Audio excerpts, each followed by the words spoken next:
With the sweep of Hyannis last night, the race for third place is officially underway. Hello, everybody. Welcome to Doran Park. Jordan Palacio here alongside Sam Wiederhaft.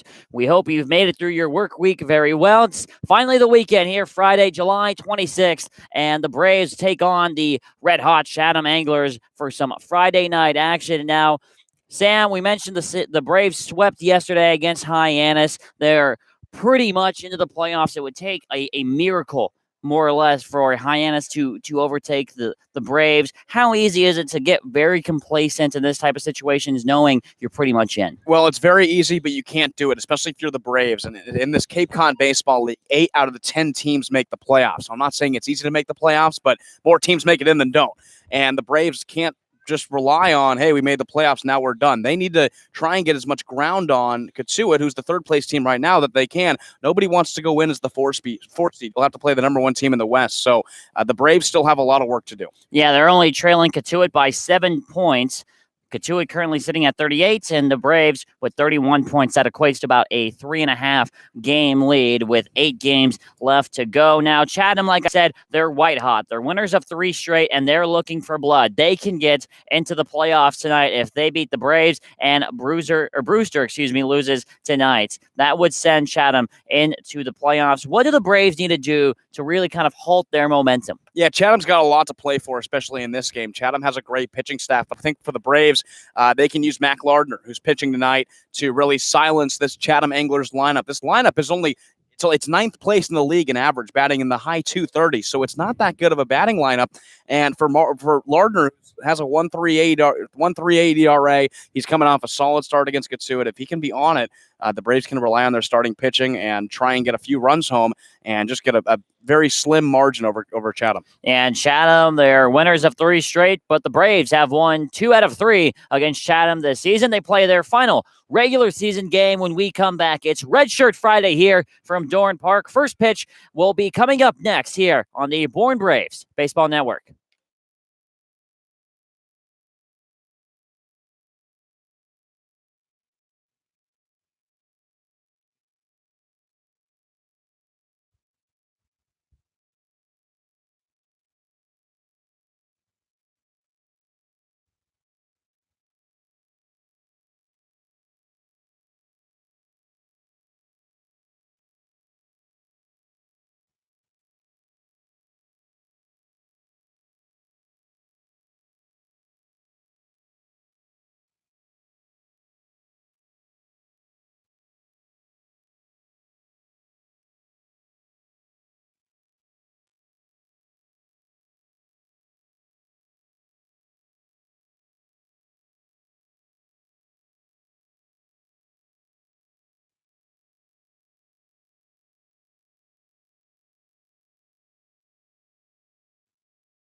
Redshirt Friday here from Dorn Park. The Braves wearing their red jerseys with camo hats to pay homage to the nation's veterans, and they're going up against the Chatham Anglers here. Let's take a look at Chatham starting 9 here. The Anglers come into this game at 22-12 and 2, leading the East Division. It's Heston Morrill leading things off at shortstop. Tyler Dones at second for Chatham. Jamal O'Gwynn, who had a grand slam against the Braves in the first meeting between these two teams. Jorge Arenas batting fourth, cleaning things up. He's at third. Paxton Wallace batting fifth at first. Alex Terrell DHing tonight.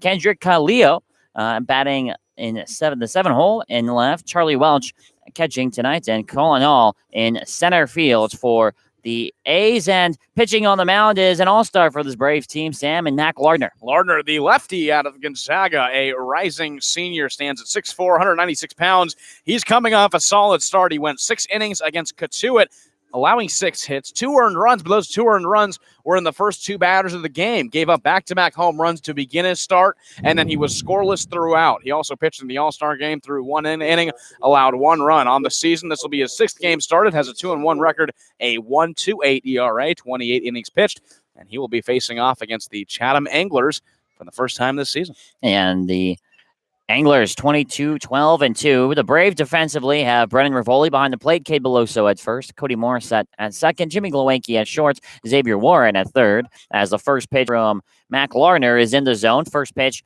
at 6:02.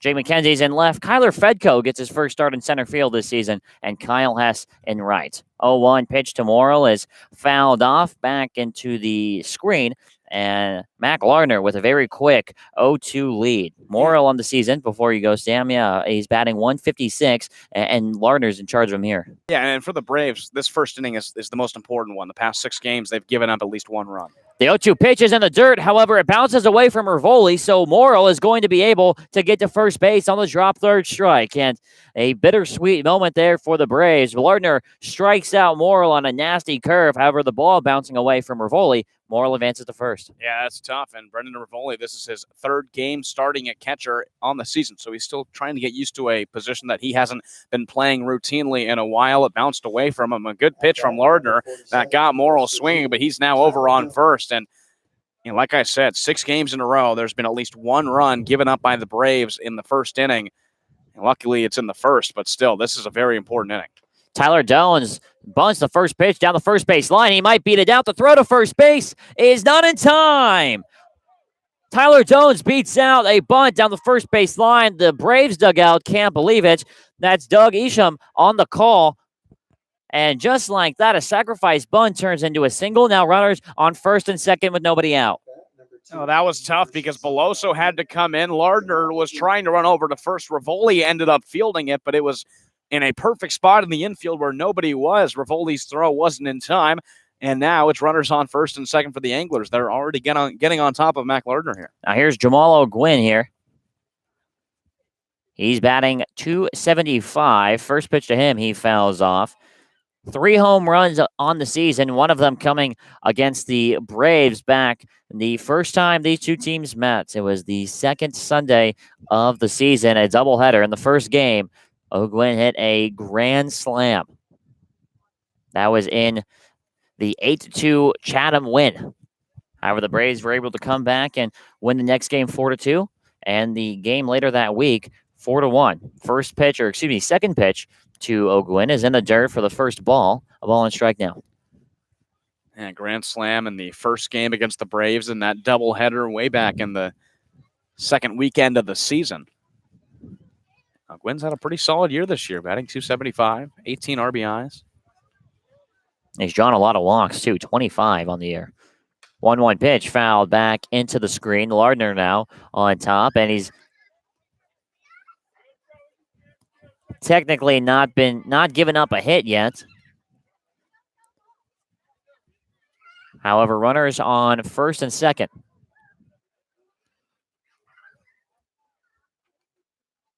Chatham looking to find their way into the playoffs. 1-2 is in the dirt. Advancing to third is Morrill, and the throw from Rivoli not in time. It'll be a wild pitch charge to Mac Lardner, and now runners sit on the corners. Yeah, you put that first run just 90 feet away for Jamal O'Gwynn, and it just bounced away from Rivoli. as he's going to step off the plate. Just got away from him. He decided to throw it over, but Morrill was over there way in time, and Chatham, without recording a hit yet, has runners at the corners. Count 2 balls and 2 strikes to Jamal O'Gwynn. Runner on first is Tyler Jones. And Morrill, the runner on third. He struck out, but was able to get to first on the drop third strike. 2-2 pitch, and the dirt Rivoli keeps this one in front. And now the count fills up to the 3-hitter in O'Gwynn. On deck is Jorge Arenas, today's third baseman for the A's. Braves have just not been able to pitch well in the first inning. Here's the payoff pitch. Runner going. A base hit into right field. Morissette had to cover second base. Coming home to score is Morrill. Now advancing to third on the hit and run is Tyler Jones. Jamal O'Gwynn with another RBI. Make that 7 games in a row that the Braves have allowed a run in the first inning. And that should have been a routine ground out. But because Tyler Jones was stealing on the pitch, Morissette had to go over to second to try and cover. And O'Gwynn got contact. A grounder right into right field, and it's enough for Morrill to come home, and that's 7 straight games. The Braves have allowed at least 1 run in the first inning, but Chatham's not done yet. There's no outs in this inning. Still runners at the corners, and it all comes down to that drop third strike, the very first batter of the game, where if that's not drop third, it's a strikeout for Mac Lardner, then Dones doesn't have to bunt, and it's a straight-up at-bat, so it really all comes down to that first batter. The first pitch now to Jorge Arenas is fouled off. Arenas, third baseman, out of Stetson University, hitting .265. He was an all-star, one of many from this Chatham team. Lardner throws back to first base. Jones on third is just checking to make sure that ball didn't go over. He returns back safely to third. Arenas has also made a couple of appearances pitching, throwing 1/3 of an inning against Orleans, and then a full inning against Falmouth in a 15-6 loss. 0-1 pitch is swung on and missed. Now he falls in the hole here, 0-2, and a strikeout here for Lardner would do him the world of good. It would, and a double play possibility could end the inning if he can get Jorge Arenas out, but it's the same thing. Lardner struggled through the first part of the lineup in his last start against Catuit, and then went the next 5 innings scoreless. 0-2 pitch swung on and missed. The second strikeout of the inning, but it's only the first down here.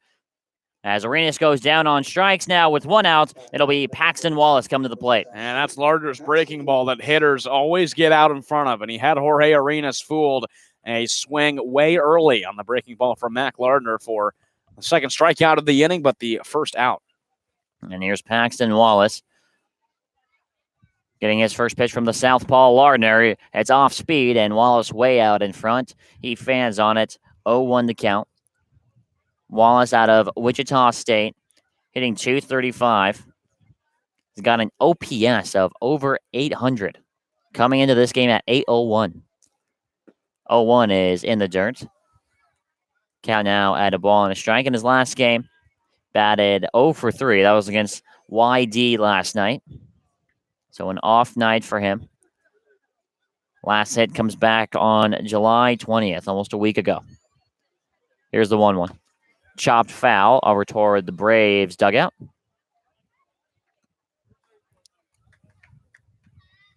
Braves at 15-20-1 on the year, picking up that tie a couple days ago against Catuit in a darkened, shortened game. Braves have trailed 2-0 in that game for almost the entirety of it. They scored 2 in the top of the 8th to tie it. Got out of the bottom of the 8th without the game getting any more runs, without allowing any more runs, and that's when they called it. 1-2 is outside. They check over to first, and Doug Isham says he doesn't go around. Count now even at 2-2.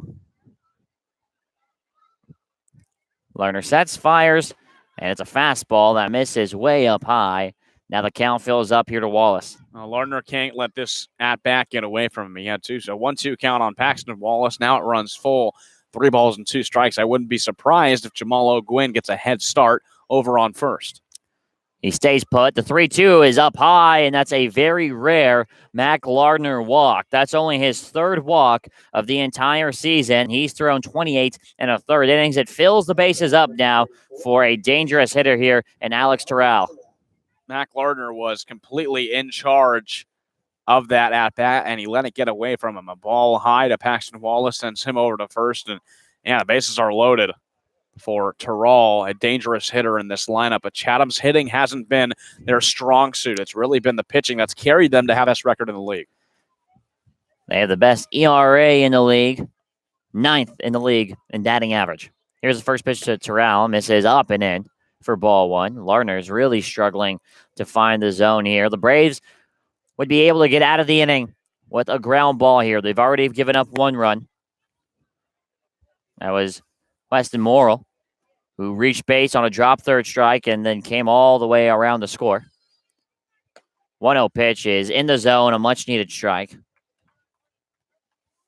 Count now at 1 ball and 1 strike with 1 out to Terrell.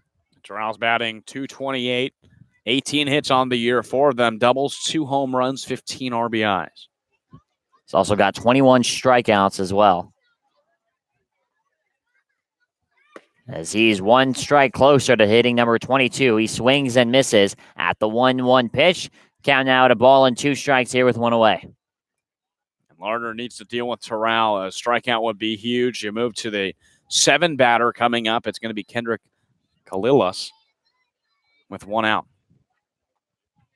1-2 now to Terrell. Lined into right field. This will get down for a base hit. Hit 1 hops Kyle Hess. Here comes the runner from second base. That's Jamal O'Gwyn, and he's in with a slide. The throw pulled Rivoli up the third base line. It's a 2 RBI single from Terrell, and the Anglers already have put a 3 spot here in the top of the first inning. Terrell with a 2-strike count, a nice easy single that falls in front of Hess in right field, brings home 2 runs. Lardner really struggling. Now, it's not like his Katuit start where he gave up first 2 home runs, and after that it was solid. He's been struggling throughout this entire lineup. They're only a couple batters away from batting around here in the first. Yeah, only 1 out here in this top of the first inning, and Lardner really needs some help. He can get it here against Kendrick Kalilau. Kalilau on the season batting .179. Just 5 for 28. He's only playing in his 14th game. He was a late addition, almost similar to that of Judge Fabian. I bring him up because pair are teammates over at Florida. First pitch misses high on the fastball, just above the belt. 1-0. Kalilau batting .179, like I said. Last played July 20th against Harwich. In that game, he went 0 for 4 with a strikeout. 1-0.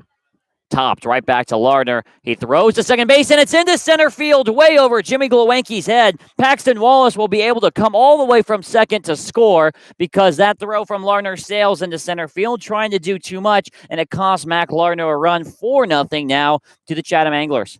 Well, I saw what Mac Lardner was doing, but I didn't agree with it. I don't know why he just didn't throw it over to first and get that for sure out. He turns around, goes to second, and it's something about pitchers and routine throws that sometimes goes a little wild. And that one was thrown by Mac Lardner to center field. Another run comes in on what should have been an out, could have been 2, but I think Lardner should have went to first.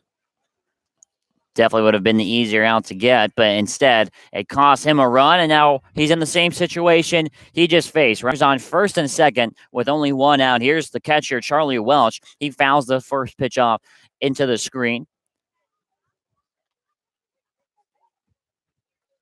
Welch on the season for Chatham, hitting a low 105.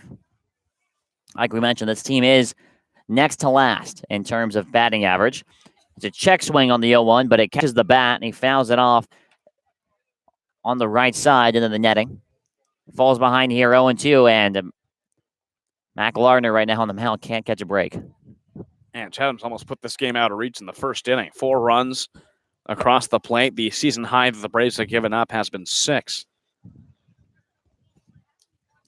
0-2 now, and it misses the plate high, and it's not necessarily like Chatham's been hitting Lardner. It's been more kind of just mental errors. Yeah, tough plays. And you think if Lardner would have started this game out with the strikeout, instead it was a dropped third on Morrow, but you think if that was a clean strikeout, one out in the inning, this would have gotten a whole lot differently.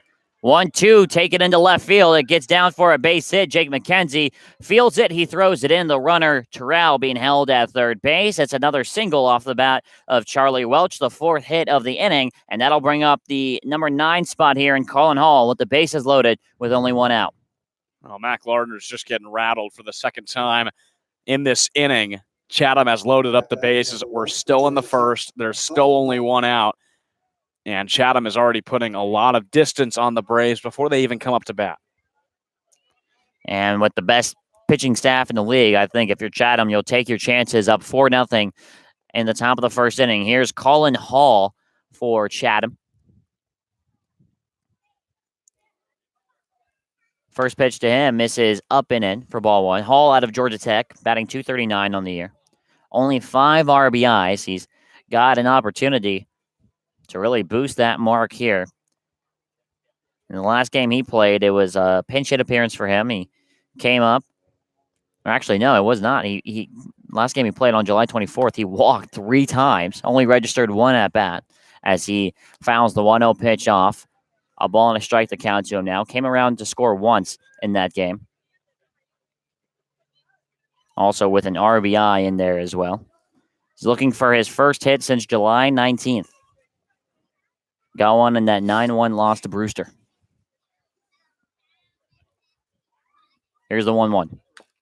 Chopped foul over toward the Chatham dugouts. And now, once again, Lardner has another 2-strike count, and he's been doing well so far to this point, Sam. He's had, it looks like 5 2-strike counts, but has only registered 1 out. Yeah, he hasn't been able to finish the batters, and that just speaks to the discipline that the Anglers have. This average isn't good as a whole, but there's a lot of talent in this lineup. The Anglers have already batted around. All 9 Anglers have come up to hit. The 1-2 pitch is a much-needed strikeout right down the middle on the fastball. Hall gets caught looking, and there's the 3rd strikeout of the inning, but only good for out number 2. And Lardner has fooled a couple of batters, but remember, the Houston Morrill, who's coming up right now, reached base on a drop third earlier in this inning. And you think if he would have been the first out, this inning would have gone a lot differently. But he's back up again, and the English have batted around. First pitch to Morrill popped up sky high into shallow center field. Cody Morissette is under it, and he makes the catch. We saw him drop a similar ball last night. This time, he makes the catch. However, it's too little, too late. The Anglers strike for 4 runs on 4 hits, and a Mac Lardner error is thrown in. They leave 3 on as well. And that top of the first inning, the Braves have a lot of work to do. They'll look to start here in the bottom of the first inning. We'll be back on the Braves Baseball Network.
The Braves are in a deep hole here. They trail 4-0 against the Chatham Anglers. Let's go over the Braves starting 9 as Cody Morissette leading off at second. Xavier Warren follows him at third. Judge Fabian DHing tonight, batting third. Jimmy Glowinski cleaning things up from shortstop. Jake McKenzie batting fifth and left. Brennan Rivoli catching, batting sixth.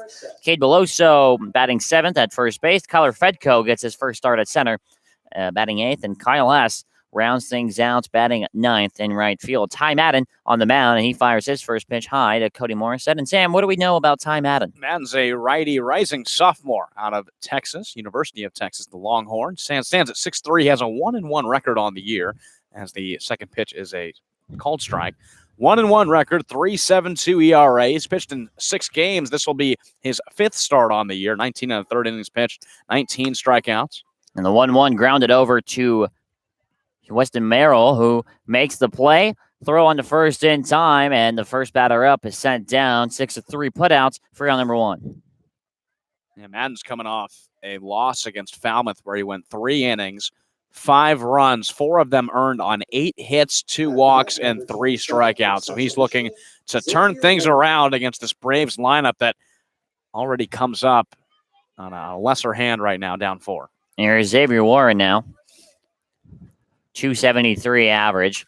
Takes the first pitch right back up the middle and be the first hit of the night for the Braves. Warren batting out of the lefty side. Shoots it straight up the middle past Tyler Dones in the center for a 1-out single. Well, Warren's capitalizing on a big night last night in the second game against the Harbor Hawks. 3 for 4, a 2 RBI single that ended up tying the game in the 6th inning. A walk and a strikeout and also a stolen base as well. So we had a big performance last night and already has a hit tonight. Here's Judd Fabian now, the DH. First pitch to him is a called strike on the outer half of the plate. Fabian batting 301 on the year.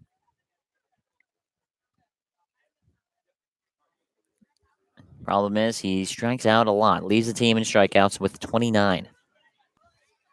Here's the 0-1. Pitch misses down low. Count now evens to a ball and a strike.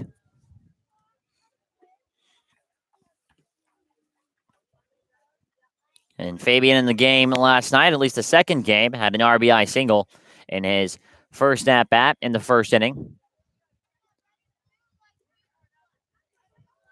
As Madden on the mound, really taking his time, and time eventually called. Fabian leads the team 5 home runs, 13 RBIs, 9 walks as well. He's the only person to be walked intentionally. He's been that twice this year, as the 1-1 is a breaking ball that misses way up in the zone. Count now at 2-1. Yeah, they walked Fabian last night in the 8th inning, bottom of the 8th inning, extra innings, as those were 2 sevens to get to Glowinski, and Glowinski ended up ending the game on a sacrifice fly. 2-1 fastball that's looked at for strike 2. Count now at 2 balls and 2 strikes with 1 out. The Braves trailing this one 4-0. 10 batters came up for Chatham in that top of the first inning against Mac Lardner. Throw back over to first from Ty Madden to Xavier Warren. He's back in safely. And we're seeing something, Sam, that we saw about a week ago, 6 days ago. The Braves wear their batting practice uniforms in the game. It looks like Chatham's doing the same thing here. Yeah. Here's the 2-2 to Fabian. Swung on and missed. Fastball high. He got him to chase. Fabian strikes out for the 30th time this season, and it's the second out. Oh, Fabian has 8 multi-hit games. He also has 8 multi-strikeout games, and he goes down for the first time. He has a strikeout problem. We know he's young. He's 18 years old, coming off his freshman season at Florida, but that's one of the things that's going to come with experience. He strikes out again for the first time, and yeah, I don't really get this one, Jordan, because it's not as hot. It's sub 80 right now. Here's Jimmy Glowinski. First pitch misses in the dirt for ball 1. Glowinski, player of the game and possibly both games last night, hit 3 RBIs in the first game against the Hyannis Harbor Hawks in a 4-2 win, and then had 2 RBIs in the second game. He finished with 5 overall, and of course hit the sacrifice fly in the bottom of the 8th inning as he looks at a 1-0 curveball that's in the zone for strike 1. Count evens up. Yeah, Glowinski's just been on an absolute tear over his last 8 games. He's batting 14 for 29, 2 doubles, 2 homers, and 9 RBIs.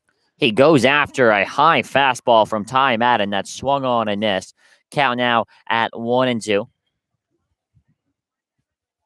8-game hitting streak, like you mentioned, Sam, for Glowanki coming into this game.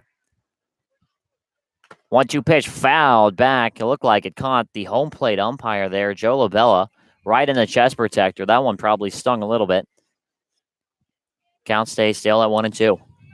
He's just in a groove where he can do no wrong. He had the game-winning RBI last night in a doubleheader where he collected 5 RBIs and raised his net total now to 17. He has to battle here. 1-2 pitch is just out of the zone low. Glowanki thought about it, did well to hold off. Now the count here at deuce is wild. 2 balls, 2 strikes, 2 outs. Braves down by 4 here. Xavier Warren, the runner at first. Here's the 2-2. Fouled back to the screen, and Glowanki doing his best here to stay alive. Yeah, we know he doesn't strike out a lot. He's walked 9 times. He struck out 11 times. So he's a very disciplined hitter at the plate. He's raised his average to over 300 during this stretch as well. Yeah, he leads the team now in batting average. Here's the 2-2. Runner going, chopped over to short. That's Morrill. He gloves it cleanly, fires hard over to first base in time for out number 3. Well, the Braves get their first hit, but that's it. No runs off the Xavier Warren single, and he's stranded on base. Braves now and Mac Lardner head back to the mound to try and limit the deficit right now at 4 runs. We'll be back on the Bourne Braves Baseball Network.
Four to nothing lead for the Chatham Anglers here from Doran Park on Redshirt Friday. Chatham batting around in their top of the first inning. 10 total batters came up to bat. They scored 4 runs off 4 hits, and a Braves air also tossed in there. Now everybody will be getting their second go around here against Mac Lardner. 2, 3, 4 spots, 2 up. And here's Tyler Dones, who already has a single and a run scored against Mac Lardner. You'd hope after that first inning, Mac Lardner could find some sort of groove to settle in, but that was a tough one for him on the mound. First pitch to him is fouled, hit hard down the first base line, but into foul territory for strike 1. Dones singled on that first pitch, so he's a very aggressive hitter. Dones out of West Virginia. Going to be a junior this coming season. He's hitting .220. 0-1 is in the zone. Count now at 0-2. Not only was it a single, it was his bunt single that he beat out in the shallow infield. 0-2, way misses the zone. Brendan Rivoli behind the plate going to catch that ball. Actually spun around about 2 or 3 times. I think that's part of his dance moves when he does as a DJ. Do you think it was? I think it was. I thought it was pretty impressive. He bust that one out, yeah. It looked good. Here's the 1-2 to Dones. Swung on and missed. Pitch in the dirt. Rivoli is going to have to throw down to first base. He does so to Cade Beloso in time. Nobody reaching on a drop third strike this inning. And there's a very important first out there for Lardner. Well, that's what you want to see Mac Lardner do more on the mound is finish at-bats. That first inning, he had 6 batters with 2 strike counts, and he only struck out 1 of them. So you want, or 2 of them, excuse me. So you want Mac Lardner to finish out more of these at-bats and get these batters down when he can. First pitch to Jamal O'Gwen is a strike. O'Gwen, of course, had an RBI single, who knocked in Morrill. So the 0-1 is taken up high for ball 1. A ball and a strike now. This Chatham team knows how to jump on the Braves. 1-1 pitch is swung on and missed. Count now at 1-2.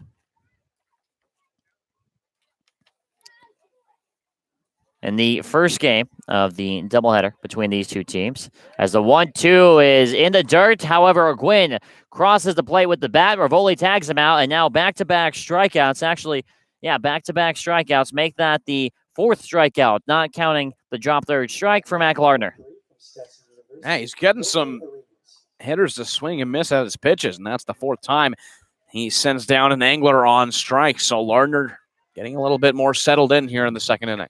Here's Jorge Arenas now, who struck out in the first inning. The first pitch to him is right down the middle for strike one.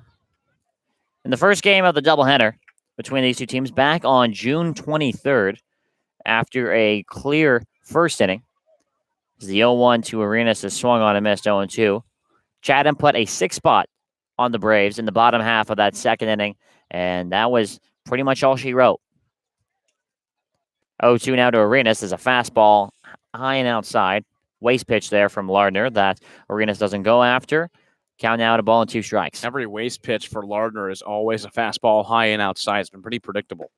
1-2 called, strike three. Good morning, good afternoon, good night. Lardner responds to that first inning by striking out the side, as Jorge Arenas did not like the call. He's chirping at Joe Labella, the home plate umpire, but it's all for naught. Lardner strikes out the side, and the Braves will look to chip into this 4-run lead when we come back here on the Bourne Braves YouTube channel.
Jake McKenzie leads things off here in the bottom of the second inning.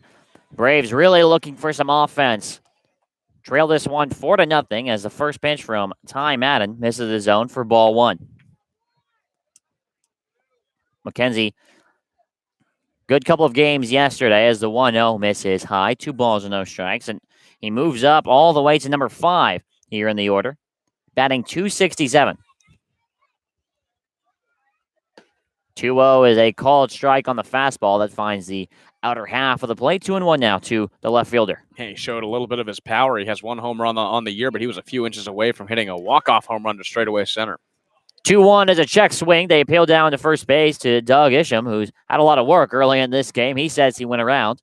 So now the count to McKenzie evens at 2 balls and 2 strikes. Here's the pitch from Madden, and it's taken outside for ball 3, a borderline pitch. And man, Ty Madden, when he's in a move, in his zone, he really likes to move fast. Yeah, he does. He's a fast pitcher. He's already into the next windup. Here's payoff pitch to McKenzie, and it's popped up foul, out of play to the first base side. And we've seen some pitchers who have that style so far this season, and we've also seen pitchers like Nick Domkowski, Ryan Cusick, who when they're in their rhythm, they like to go really methodical, really slow. Another 3-2 to McKenzie now is taken in the dirt for ball 4. McKenzie will walk over to first base. He draws his 12th walk of the season, and the Braves have a leadoff base runner. Yeah, it's just kind of a methodical thing for pitchers, whichever rotation works best. And when Ty Madden's in a groove like he was in that at-bat, he likes to move fast. But on a 3-2 count, it was a fastball low to McKenzie that got past Charlie Welch, the catcher. So McKenzie's on first with a leadoff walk, and that's what the Braves need, down 4. In the bottom of the second inning is starting off innings with runners on base. Now here's Brennan Rivoli. tonight's starting catcher. He chops his first pitch right back up to second base, and it gets past both Dones and Morrow. Advancing to third is going to be Jake McKenzie. He's in there standing up. It was a slowly hit ball that just found the sweet spot right behind second base. It got past Dones, and it got past Morrow, and into center field for a single. Yeah, Morrow looked like he was going to get it. It was just in front of second base. He got under his glove, and it also got under Doan's glove and got into center field on a ball that looked like almost a for sure double play. Got under both of the outstretched gloves of the shortstop and second baseman, and it's a single for Brendan Rivoli. And now the Braves have runners at the corners, and they're making a little bit of noise in the bottom of the second.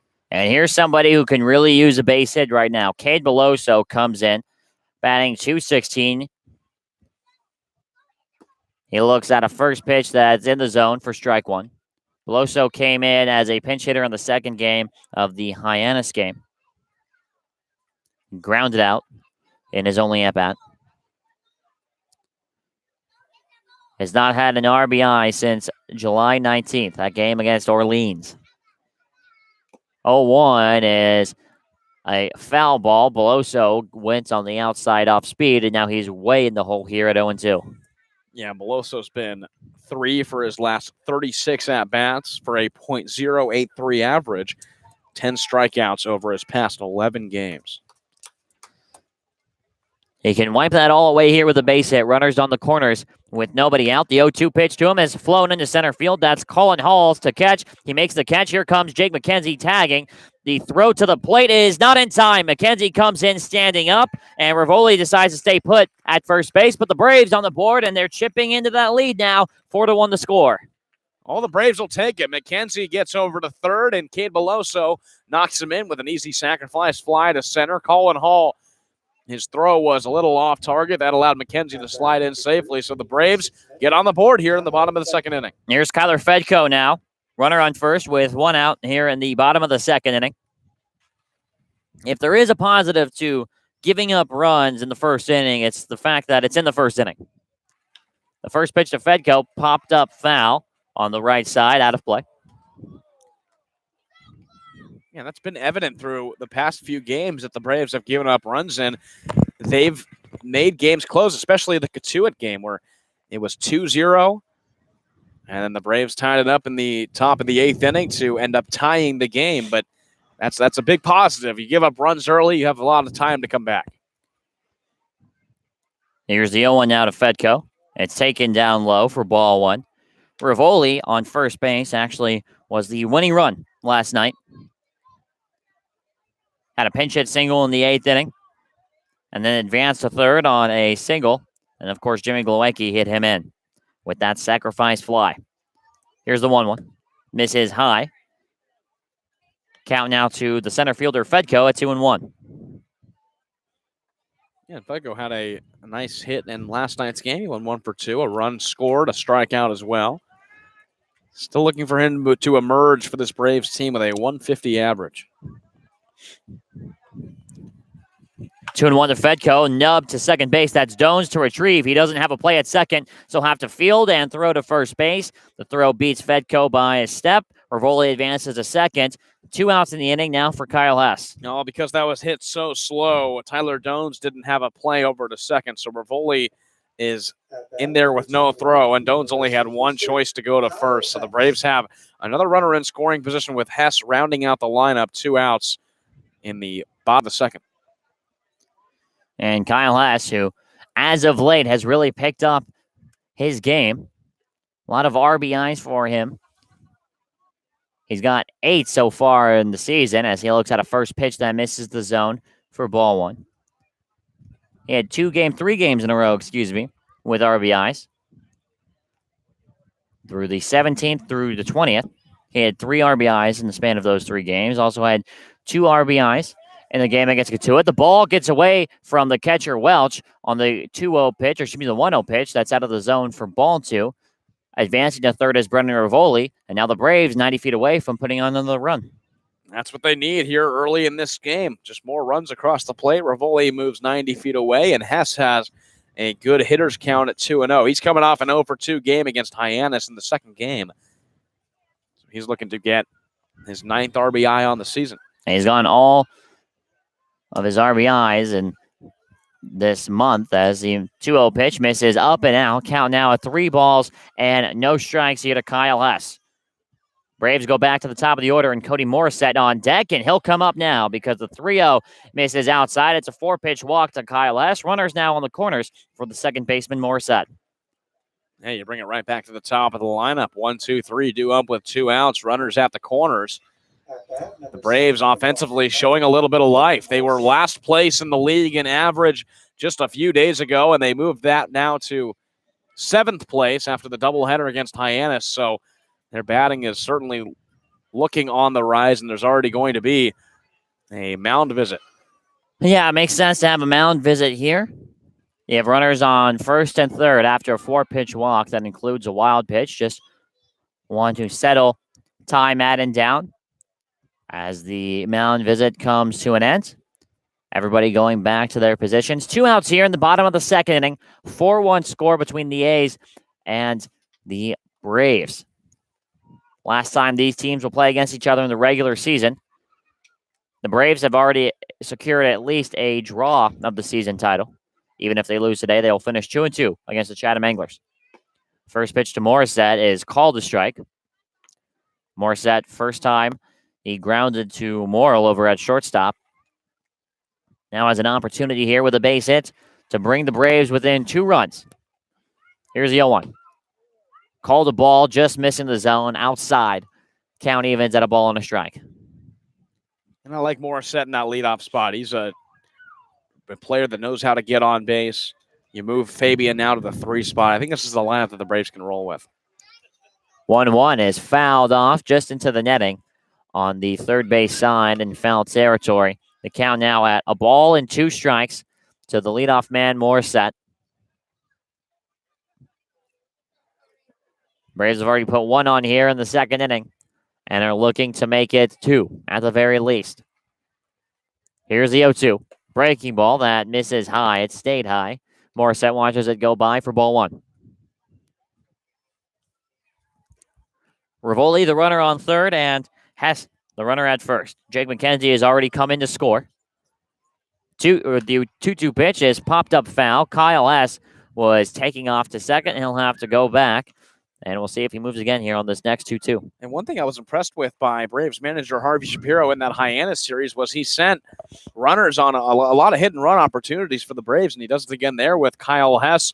The Braves had a double steal yesterday as well. So Harvey Shapiro hasn't been aggressive all year on the base pass, and it showed a lot last night. We'll see if it gets carried through. 2-2 pitch, chopped over to shortstop. That's Morrill. He's got it. He flips over to Tyler Jones, who steps on second. They get the last out of the inning the short way, a 6-4 putout, and that will end the Braves inning. They score 1 run there off of 1 hit, and they leave 1 on base. They get on the board, and now Mac Lardner will try and keep that deficit at 3 runs. When we come back here, you're watching Braves Baseball on the Bourne Braves Baseball Network.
Top of the third inning now between the Braves and the Chatham Anglers. The A's with a 4-1 lead over the Braves. And while we have a second, Sam, why don't you take us around the Cape? Yeah, a few games in action right now. A game that's in the bottom of the 6th at Lowell Park gets Kitsui, and Wareham, the Kettleers, have a 5-1 lead over the Gatemen. That game in the bottom of the 6th. Bottom of the third inning, a game that both teams here tonight are watching is Brewster and Hyannis. That game is tight at 0-0. If Brewster loses and Chatham wins, they're into the playoffs. And if Hyannis loses, then the Braves are in the playoffs officially. It's the first pitch to Paxton Wallace. The line very hard down the left field line. Almost took out a couple of fans who've got their chairs set up over there. 0-1. Here's the next pitch from Lardner, and it's in the zone. And Mac Lardner, once again, Sam, gets to another two-strike pitch count. Yeah, he's been impressive. But another East game that's in the bottom of the first. YD and Harwich, they're at 0-0. And Falmouth and Orleans has yet to start. 0-2 pitch swung on and missed. It's in the dirt. Rivoli applies the tag. How about this for Mac Lardner? 4 strikeouts in a row, and 5 out of the last 6 hitters have been retired via the strikeout. Oh, he is a big strikeout pitcher, and it's showing tonight. A rough first inning, but he's gotten right back into it with 4 straight strikeouts, and that's how you put that first inning behind you and really look forward to the rest of your start. Mac Lardner has been unhittable since that first inning. Here's Alex Terrell. He swings and misses at the first pitch, 0-1. Lardner could have already had 7 strikeouts if Morrill did not reach first base on the drop third strike. He's got 6 so far officially. The 0-1 is foul tipped into the glove of Brennan Rivoli. He hangs on to it for strike 2. And now already is 1 strike away from retiring Terrell. Let's see if he decides to go waste pitch here. 0-2, breaking ball in the dirt. Terrell swings and misses. Rivoli applies the tag. And how about that now, Sam? 5 consecutive strikeouts. I have never seen batters just so fooled against Mac Lardner's pitches, but 5 straight strikeouts. He's almost already reached his season high. He got 8 strikeouts on July 8th in 7 innings pitched against Falmouth in that 14-0 win. That was Mac Lardner's best start of the season, but he's already at 7. And another swing and a miss. Another swing and a miss to Kendrick Kalalau. The 0-1 now is taken for strike 0-2. And Sam, we are 1 pitch away here from seeing something that is pretty rare. The Immaculate inning. The Immaculate inning, yeah. Here's the 0-2. Swung on and missed, and he did it. Mac Lardner pitches an Immaculate inning. Only 9 pitches, 3 strikeouts, and he strikes out the side for the 2nd inning in a row. Unbelievable from Mac Lardner. What a rebound. Let's see if the Braves can get some of that momentum to their offense. They trail by 3 runs here. We'll be back from Dorn Park on the Bourne Braves Baseball Network.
Bottom of the 3rd inning, the Braves looking to make up what was a 4-run deficit, now sits at 3 runs. Mac Lardner, since that 1st inning, has been masterful. 6 consecutive strikeouts. And in that 3rd inning, he throws an Immaculate inning. 9 pitches, all 3 strikes. Unbelievable. Yeah, and only 1 was looked at, too. And these Anglers, after hitting all over him in the 1st inning, can't get any contact. First pitch to Xavier Warren in the strike zone for strike 1. Braves looking to make something happen here. The 0-1 is called a strike. Warren could not hold up on his check swing, so now count moves to 0-2. And we know how fast Ty Madden likes to work. The 0-2 pitch misses outside for ball 1. I don't think, Sam, I've ever seen an Immaculate inning pitched in person. Well, there's been a lot of things that have happened this season that I nor you have ever seen in person. 1-2 is in the dirt. Count now at 2-2 to Xavier Warren. I remember that fourth inning against Hyannis where both teams batted around. Scoring 5 scored each. 5 runs. 2-2 to Warren. Line foul. And that just goes to show how rare it is. Because that first pitch to Warren that missed the zone already disqualifies you from having the immaculate inning. Yeah, it was absolutely bizarre. I just think it's so crazy how 8 of them were swings and misses or foul balls. 2-2 is a breaking ball that misses the zone. Count fills up now to Warren at 3-2. And the Braves could use some base running help here. Just get guys on base. Here's the payoff pitch. And it's taken up high on the fastball. It stayed high. And Warren will walk over to first base. Same thing that happened in the last inning. And that run came around to score. Yeah, well, coming off Lardner's immaculate inning, that can give your team a boost of energy here in the bottom of the third inning. The Braves got already 1 run home, so they chop that lead now down to 3 for the Anglers. But this is the bulk of your lineup. These are the stars. You start off with Xavier Warren, then it's Fabian, then Glowacki. This is supposed to be the hardest part of your lineup. The Braves are already leading off with a runner on. First pitch to Fabian misses way up high for ball 1. Fabian struck out swinging his first time. It's the only strikeout so far through the Braves order.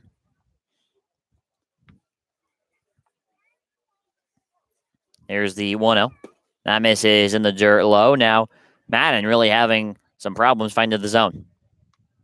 Yeah, struggling with location. A 3-2 walk to Xavier Warren. Now, Judd Fabian, arguably the best hitter in this lineup, has a 2-0 count. 2-0 is foul tipped back into the glove of Welch behind the plate. Fabian goes after the high fastball. Now with the 2-1 count, and he checks the signs from Harvey Shapiro down the third base line. And let's see if Shapiro has anything cooking up his sleeve here on the 2-1. Warren, with not a huge lead, stays put as Fabian fouls the 2-1 pitch off straight back into the screen. Now the count evens at 2-2. And we always call Xavier Warren a streaky hitter, but Judd Fabian seems to fall right into that category as well. He'll have a big game where he'll explode for 3 hits and then kind of cool off for a little bit. 2-2 to Fabian. Breaking ball that misses the zone outside and low. Count fills up to 3-2. Now we'll see if Warren gets moving over there on the 3-2 count. And we'll see Harvey Shapiro getting a little bit more aggressive on the base pass. That was seen in yesterday's doubleheader. Warren does take off. The 3-2 pitch fouled off by Fabian. He most likely swung at ball 4. Fabian will see another pitch here at 3-2 while Warren jogs back to first base. Hopefully Fabian is able to battle here. 3 balls and 2 strikes. Sometimes you just get so dead set on swinging at a certain pitch or not going down on strikes that you will expand that zone. As Madden now throws back to go check on Warren at first base. He's back in safely with a slide.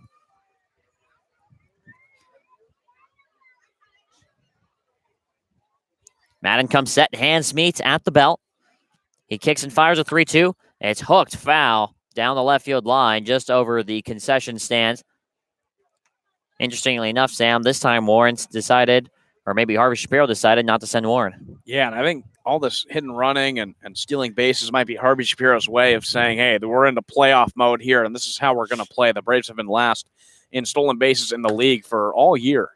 3-2 is a high foul ball down the left field line. Fabian doing a nice job staying alive in this at-bat.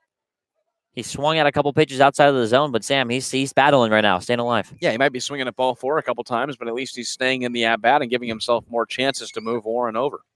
Another payoff pitch here, another off-speed pitch. This one popped up a mile high. It's coming right toward us, just out of play, and landing in foul territory. That might be the closest we get to a foul ball all season, Sam. I was getting ready. I had my hand up. That was close. I've been wanting one all year.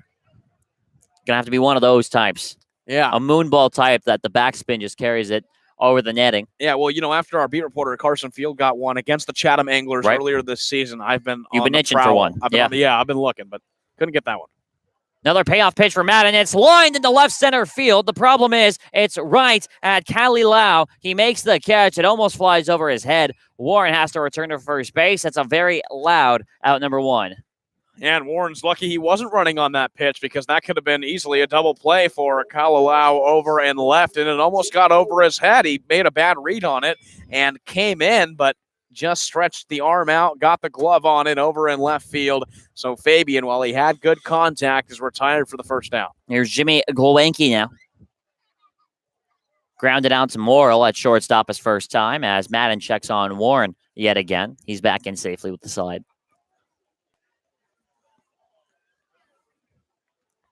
Jay Glow right now for the Braves is swinging the hottest bat on the team. He chops his first pitch foul down the third baseline. He falls behind in the count 0-1. That's really been the story of the whole lineup for the Braves this season, as it seems like every week it's a different player who's stepping up for the Braves and getting on a hot streak, but the consistency hasn't really been there, at least from one player, but it just seems to be a lineup by committee. Another check on Warren at first base. He's back in on his feet this time.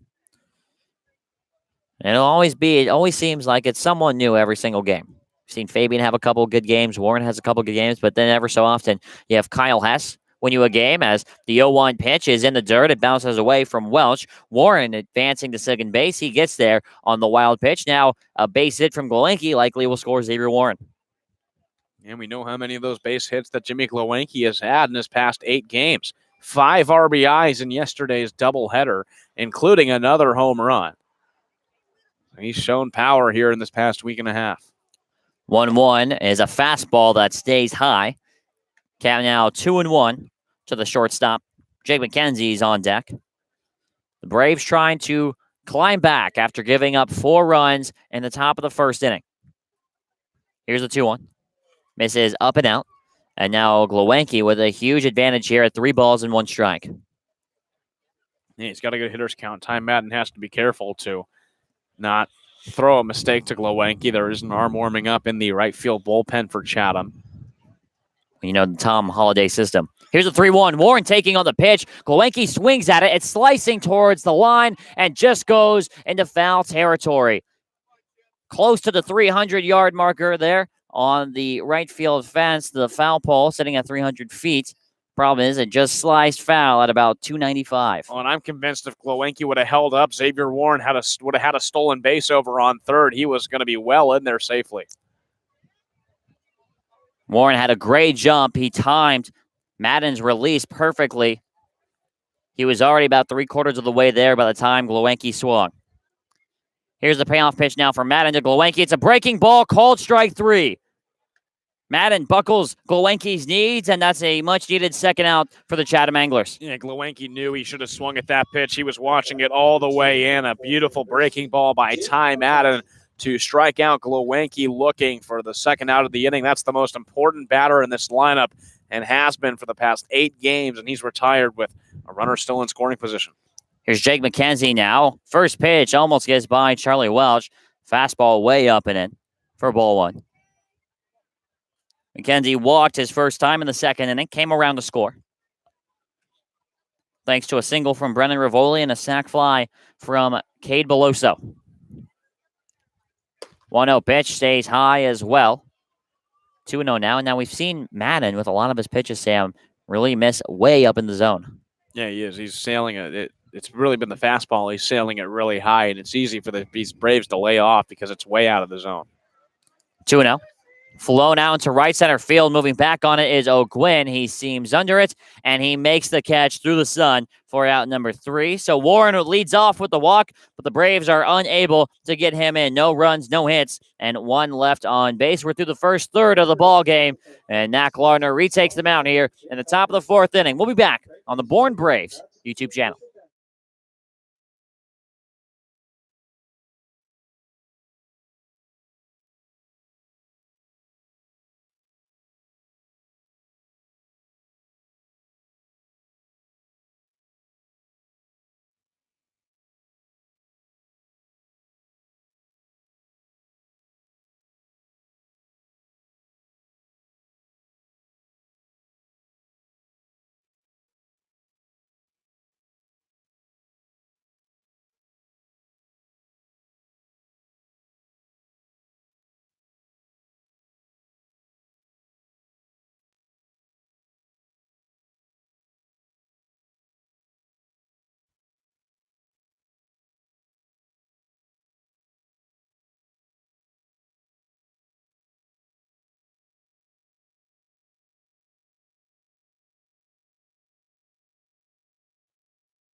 Top of the fourth inning, and the hottest player on the field, despite giving up 4 runs in the first inning, retakes the mound in Mac Lardner. 6 consecutive strikeouts, and he's fresh off an immaculate inning.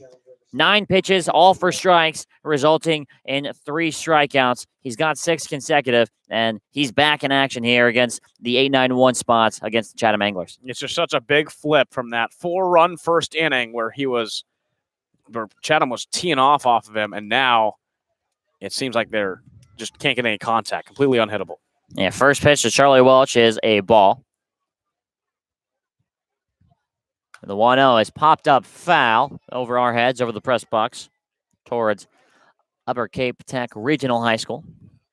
A ball and a strike now, the count to Charlie Welch, who singled his first time. Back in the first inning, he was stranded there. 1-1.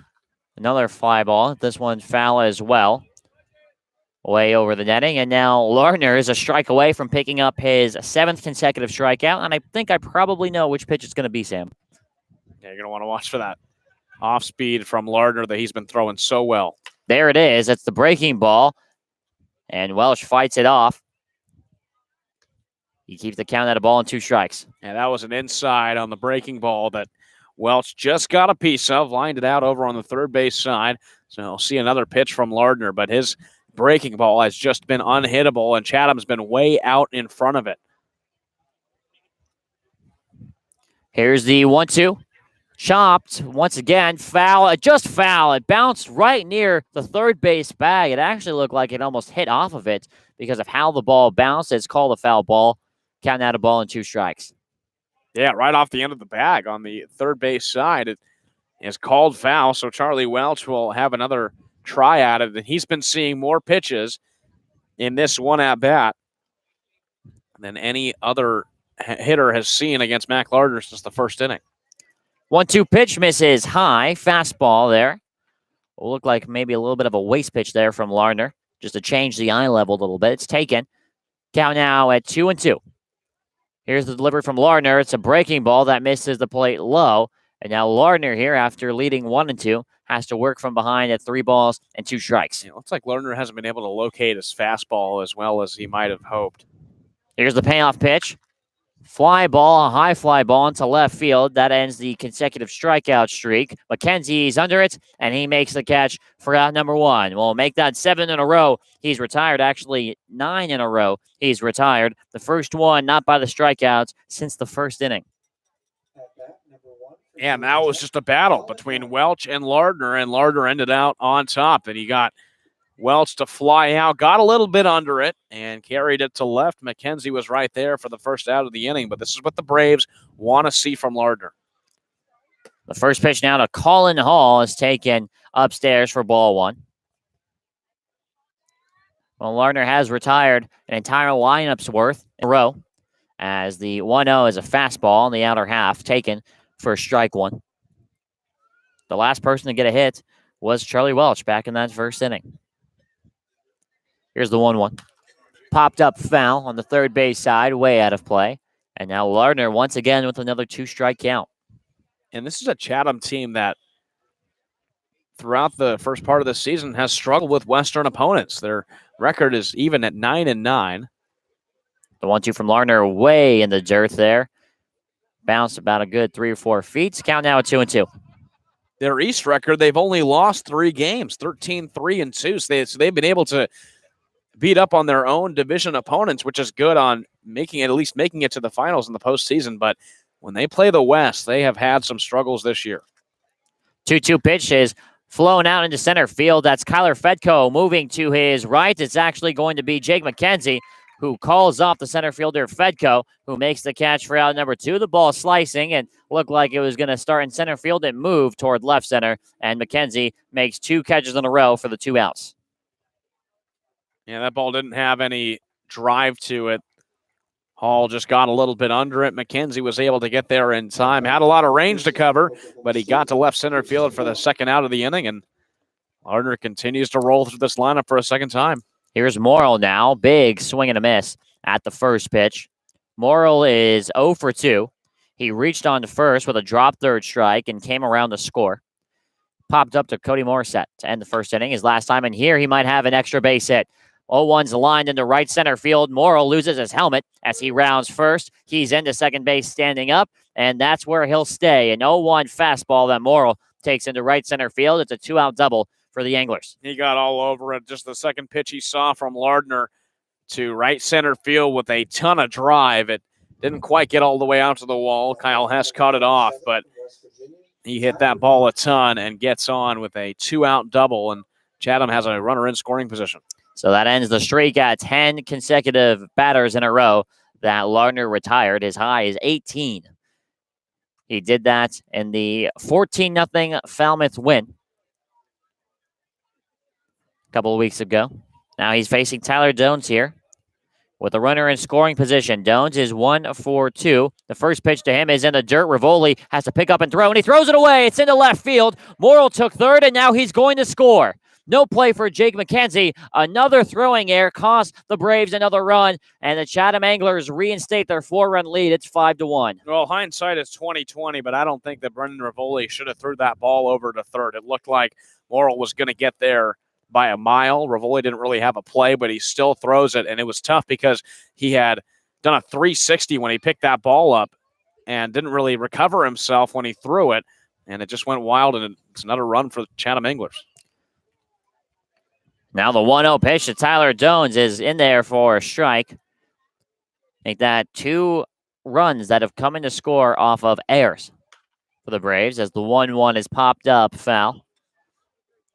Count now at a ball and 2 strikes to the second baseman. Yeah, and the Braves need to limit that. This team for a while during the regular season was, or has been, the team with the fewest amount of errors. 1-2, chop back up the middle. Morissette makes the play, throwing across his body from behind second base. Is in time, and he retires Jones. But thanks in part to a double and a throwing error from Brendan Rivoli, the Anglers come around to score 1 more run and reinstate their 4-run lead. We head now to the bottom of the 4th inning. 5-1 the score here from Dorn Park. We'll be back on the Braves Broadcast Network.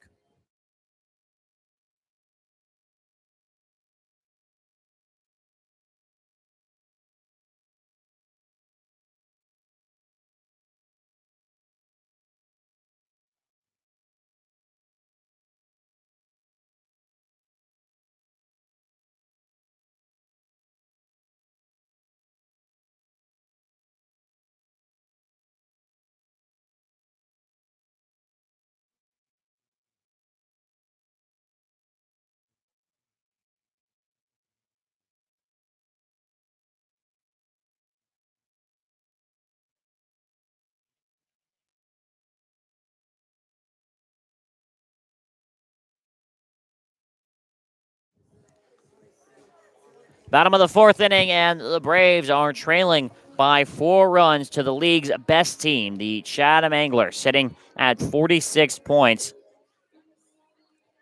Only the Falmouth Commodores are in the conversation at 43 points, YD at 42 in terms of the league's best team. Still on the mound for Chatham is Ty Madden.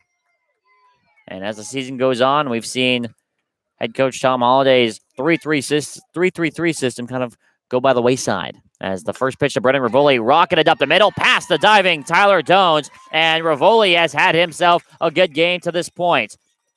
Back-to-back singles for Rivoli in his 2 appearances, and the Braves have another base runner. Yeah, and I think for Rivoli, getting more consistent playing time is going to be great for him. He was coming on in a pretty inconsistent basis throughout the first part of this season, where he come in and pinch hit. He's pinch hit 8 times, but now the fact that he's going to be the number 2 catcher right behind Robert Carmody, that is a pretty routine schedule, and it showed here. He's already got 2 singles. Here's Cade Beloso now. He's responsible for the only Braves run. First pitch to him is a check swing. They say Beloso goes around. He's got a smile on his face. He can't believe the call from umpire Joe Labella behind the plate. Labella kind of clapping along. That's a signal to Beloso to kind of, all right, let's go. The 0-1 to Beloso, breaking ball that misses down and in. A ball and a strike now. Beloso still looking to pick things up. Had a sac fly in his first at-bat for the only run that's come across the plate for the Braves. Here's the 1-1 now. Beloso ropes it down the right field line. It's hooking, just foul. A foul ball home run there from Cade Beloso that just hooked before the foul pole. And it was about 10 or so feet, Sam, from being a 2-run home run. Yeah, he's got 1 home run on the year. It was at McKeon Park against the Hyannis Harbor Hawks, and he almost had another one there. Just hooking at the last minute. There's not a ton of wind in the area tonight, and if so, it's blowing toward left field, so he didn't get a ton of help. And now he's down to a 1-2 count. Beloso needs to make sure he doesn't strike out here like he has in his past few games. They'll check on Rivoli over at first base. He's back in safely with a slide. The Braves have only struck out twice so far tonight. Judd Fabian the first, and Jimmy Glelenke the second. Here's the 1-2. Misses outside. Count now at 2-2 to the first baseman. Well, the Braves on a stretch of games here, 8 games in 6 days. And it's hard to believe, Sam, only 6 days remaining in the regular season. It seems like it's flown by.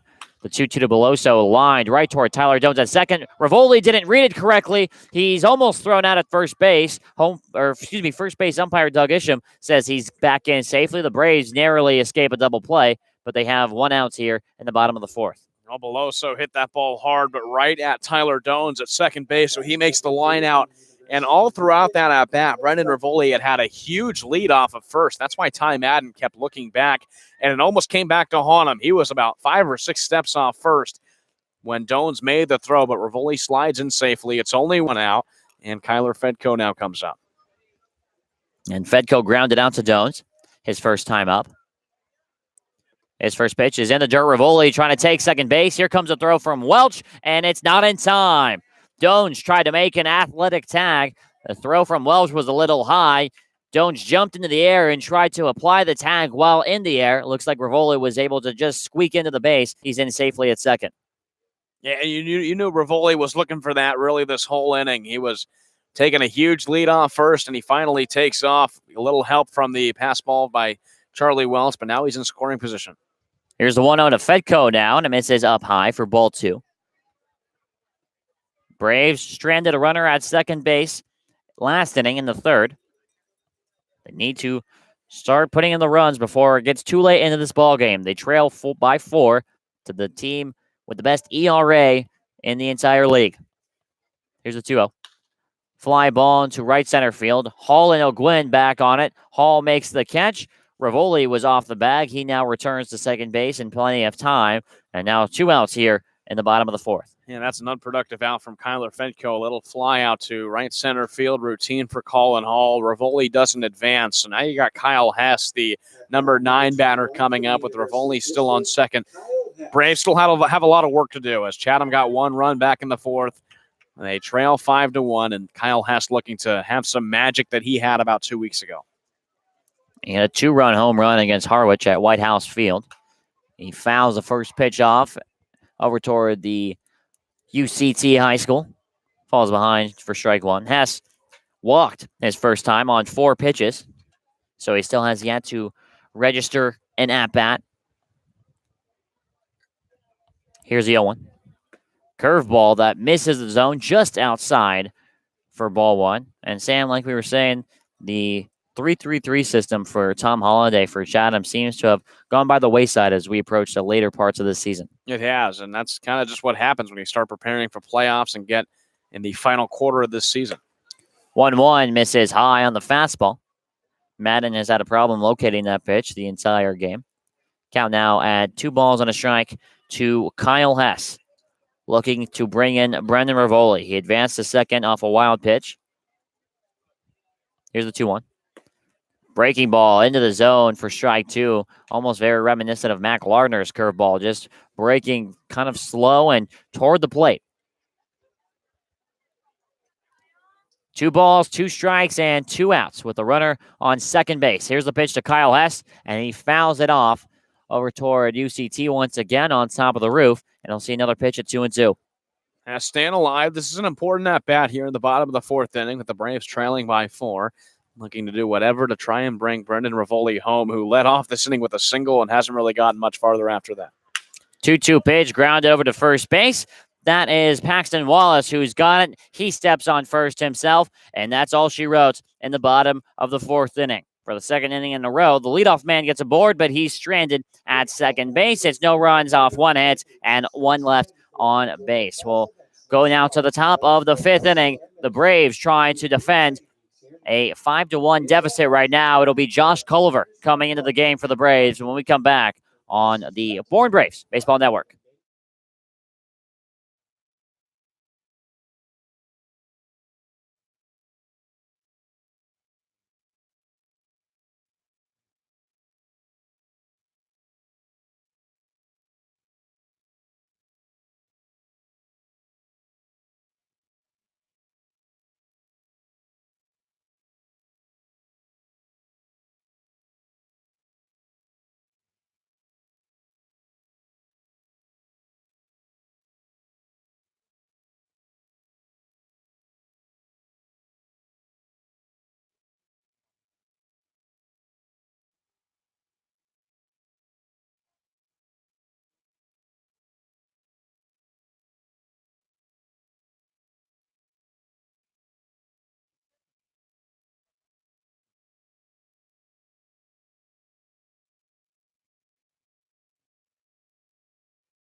So we approach the midway point in this game, the top of the fifth inning. Mac Lardner's day comes to an end, and I don't believe he's going to look back very fondly at this one. 4 innings pitched, giving up 5 hits.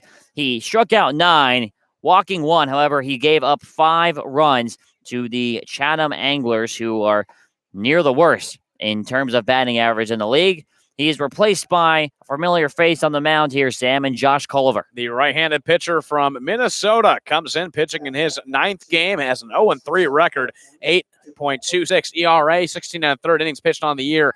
He's given up 14 earned runs, striking out 10, walking 6, and the Braves are actually 1-7 in games that he's pitched in. He's coming off a 1 2/3 inning performance against Wareham, where he allowed 5 hits, 4 earned runs, only struck out 1, and picked up the loss. Here's Jamal O'Gwyn now. He looks at the first pitch that misses the zone for ball 1. Now the 1-0. Popped up foul out of play. A ball and a strike. The count to O'Gwyn. In this game, O'Gwyn, an RBI single in the first. He also came around to score. He also struck out, just like 8 other batters have against Mac Lardner. Here's the 1-1. Pitch way sails up and in. Count now at 2 balls and 1 strike to the right fielder, O'Gwyn. 2-1. Popped up. This will be out of play. Count now at 2 balls and 2 strikes to O'Gwyn. Yeah, what an up and down start for Mac Lardner. He has the Immaculate inning, strikes out 6 in a row, but also gives up 5 hits and 5 runs. Here's the 2-2. Breaking ball that's chopped over to Glowenke at short. He's got it mid-hop and throws on to first off a shuffle in time for out number 1.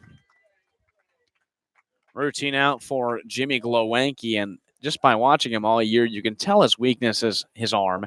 It's not quite as strong as some of the shortstops. If you watch the shortstop for the Anglers, Houston Morrill, his throws to first are a little bit more on a line, whereas Glowenke's will kind of bend over a little bit and have a little bit of an arch, but Glowenke easily makes the play, and that's an easy first down. He has been pretty solid over there at shortstop since replacing Aliga Williams. Jorge Arenas swings and misses at the first pitch. Arenas has gone down on the strikeout twice tonight. One in the first, one in the second. Now faces a new pitcher here in the 5th inning. Here's the 0-1. Lined into left field. This will get down for a base hit in front of Jake McKenzie. Arenas has his first hit tonight, and it's a 1-out single for the Chatham Anglers. After striking out twice, George Arenas, a nicely hit ball to left field in front of Jake McKenzie for his first hit of the ball game. He's on with 1 out. Paxton Wallace now coming in.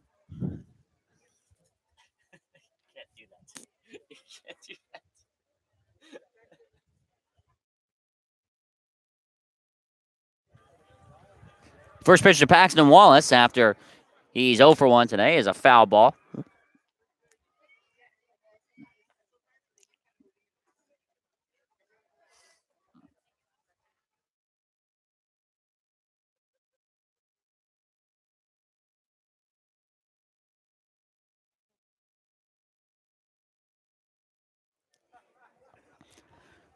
Wallace walked, came around to score in the first, struck out his last time as the 0-1 misses up and in. Oh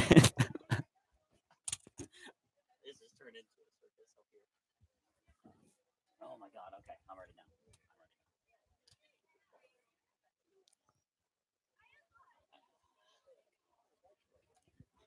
now. 1-1 to Wallace, misses high. Chatham looking to clinch a playoff spot today. Be the first team in the East to do so. If Brewster ends up losing their game to Hyannis and Chatham hangs on to win this one, they'd be the first team in the East to clinch. They're currently the best team in the entire Cape Cod League, sitting at 22-12-2 as the 2-1 misses up and in. 3-1 now, the count to Paxton Wallace. Wallace got on with a walk in the first inning, came around to score, also struck out swinging in the third.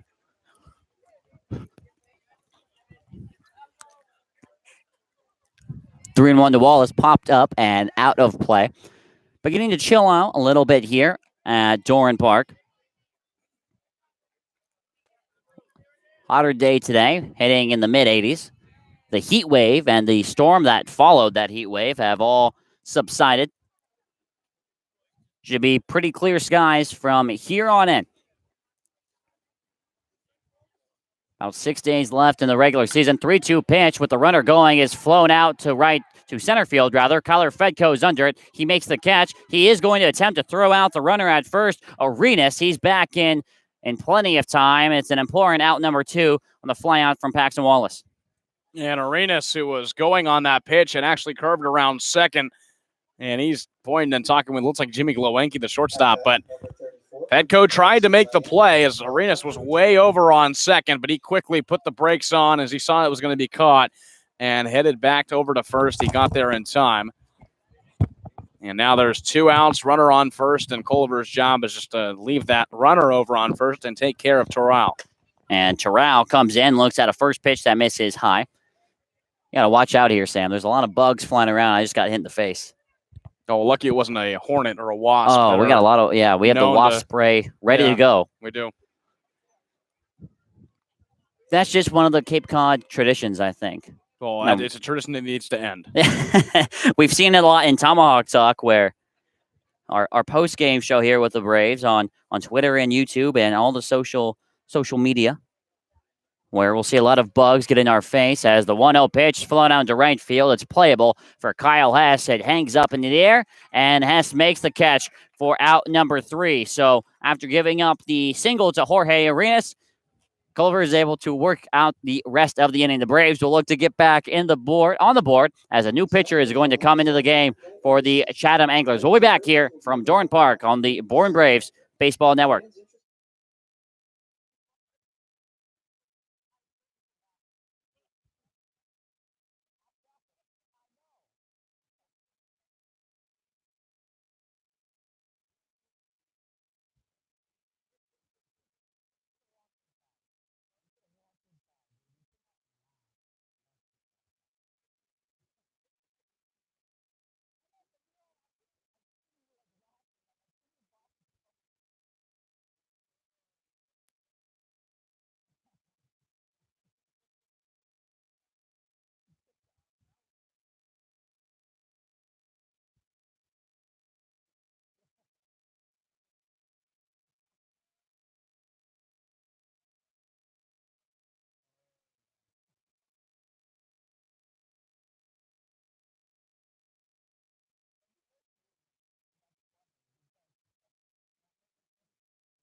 The Anglers decide to go to the bullpen here in the bottom of the 5th inning. They bring on a new pitcher. It's a lefty. It's Jack Owen. Owen from Auburn, the rising junior, has only pitched in 4 games. This will be his 5th, has a 10-even ERA. And he will face off against the lefty, Cody Morissette. He fires in a first pitch strike on the breaking ball. Morissette in today's game, 0-2. A ground out and a fielder's choice as he fouls off the 0-1 pitch over toward UCT. Count now at 0-2. Temperature nearing about 70 degrees here. It's about 7:30 local time. It's the 0-2 Morissette thinks about, decides to hold off. It's in the dirt for ball 1. And Owen has an 0-2 record on the year. 9 innings pitched, 9 strikeouts, 2 walks. He's coming off a July 19th 1-inning performance. The 1-2 pitch is looked at for strike 3, and Morissette knew it as soon as he saw it go into Charlie Welch's glove. It's a first batter, first strikeout for Jack Owen. And he starts off the Braves the way he wants to. July 19th pitched in a 9-1 loss against Brewster. He went 1 inning, allowed a run. It was unearned. 1 hit on 5 batters faced. So looking to get through the bulk of this Braves lineup. Here's Xavier Warren now, and he looks at a first pitch strike on the outer half. Warren, 1 for 1 in today's game. He singled in the first and then walked in the third. Advanced to second in that third inning off a wild pitch. 0-1, he fouls off, and now he trails in the count here at 0-2. And Warren, a player that's gotten on twice for the Braves with a single and a walk. He's always been an efficient player. He's looking to be the first base runner here in this inning. He chops the 0-2 foul over just in front of the Braves dugout.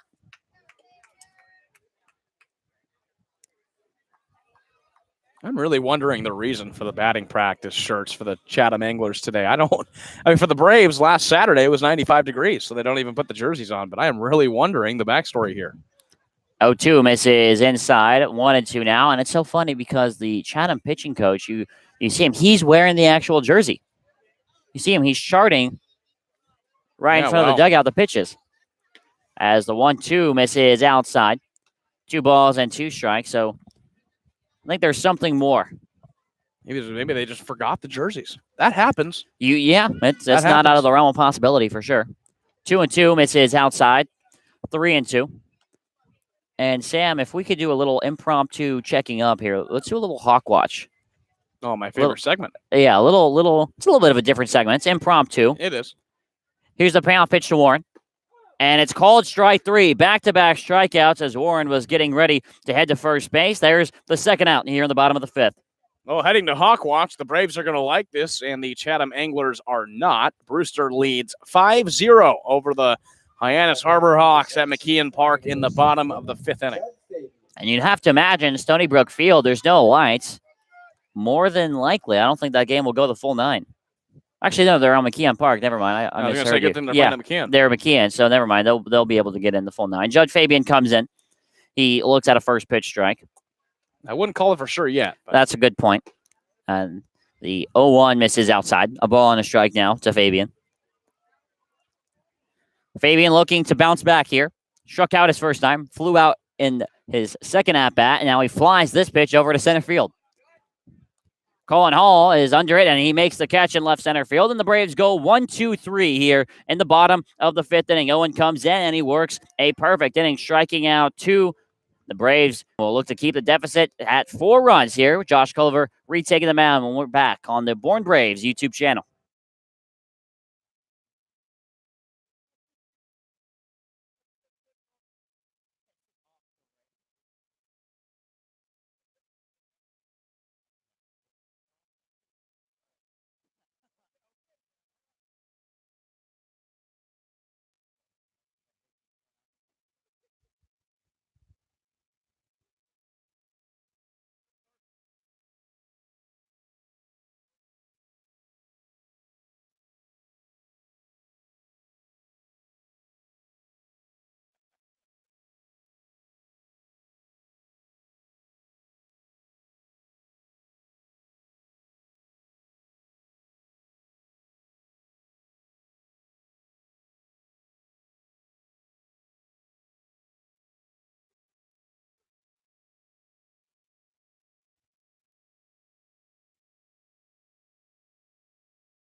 Top of the sixth inning now.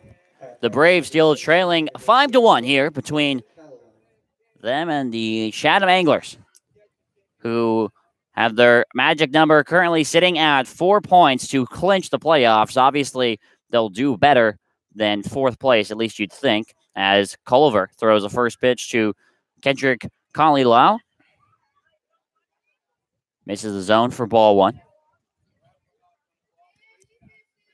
Just have to go through the whole pomp and circumstance as Conley-Lau flies it into center field with a diving catch. How about that? Kyler Fedko makes the diving catch. He's adjusted to center field quite well. It's his first start, and he makes a SportsCenter top 10 play right there. Yeah, Fedko, who typically plays in right field, that time had to move to his right and in. It was slicing to the left side. He dives and makes the play. The hat comes off and everything. And Kyler Fedko makes a fantastic play for the first down. That's shades of Judd Fabian right there. Hopefully it can be a momentum booster for this Braves team. Here's Charlie Welch. He looks at a first pitch strike from Josh Culver.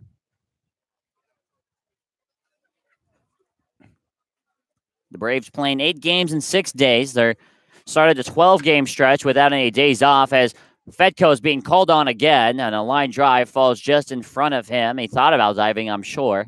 He just lets it fall in for the base hit, and it's a 1-out single now for Chatham. Yeah, he thought about making that highlight reel play for a second time in a row, but he instead smartly lets that one bounce in front of him, fields it on a hop, and allows a single for Charlie Welch with 1 out in the inning. Here's Colonel now 0 for 2. Strikeout and a flyout.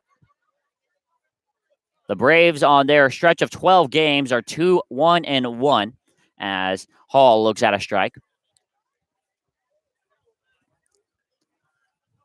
Their last real official off day was July 4th. The Braves didn't necessarily spend it off. They participated in 2 town parades as the 0-1 flown out in the outfield again.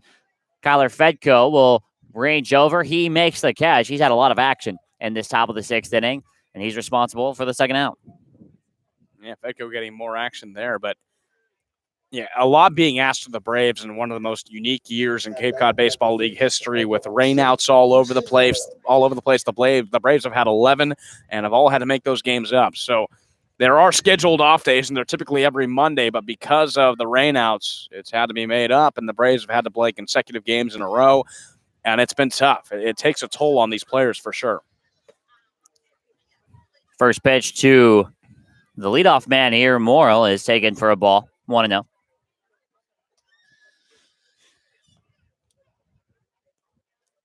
The Braves not quite out of the race for third place either, as the 1-0 is sliced into right field. It falls in for a base hit. Advancing to second is Welch, and he'll stop there. Hess gets the ball into Morissette, a 2-out single from Houston Morrill. And Morrill gets on for the third time today. He had a double in the 4th inning and a drop third on the strikeout in the 1st. So he's had a pretty productive game, but you're right. I mean, this is the stretch the Braves need to catch some fire and get a little bit hot going into postseason. And with Katuitt just 7 points away in third, it's not totally out of the realm of possibility. And it's just only 3.5 games. The Braves are done playing the Kettleers this season, but they have 5 games against Western opponents still left to play. First pitch now to Tyler Dones is in the zone for strike one. Dones 1 for 3, a single where he later scored. A strikeout and then a ground out.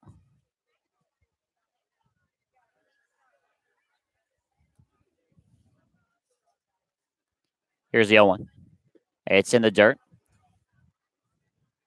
Ball on a strike now to Tyler Dones.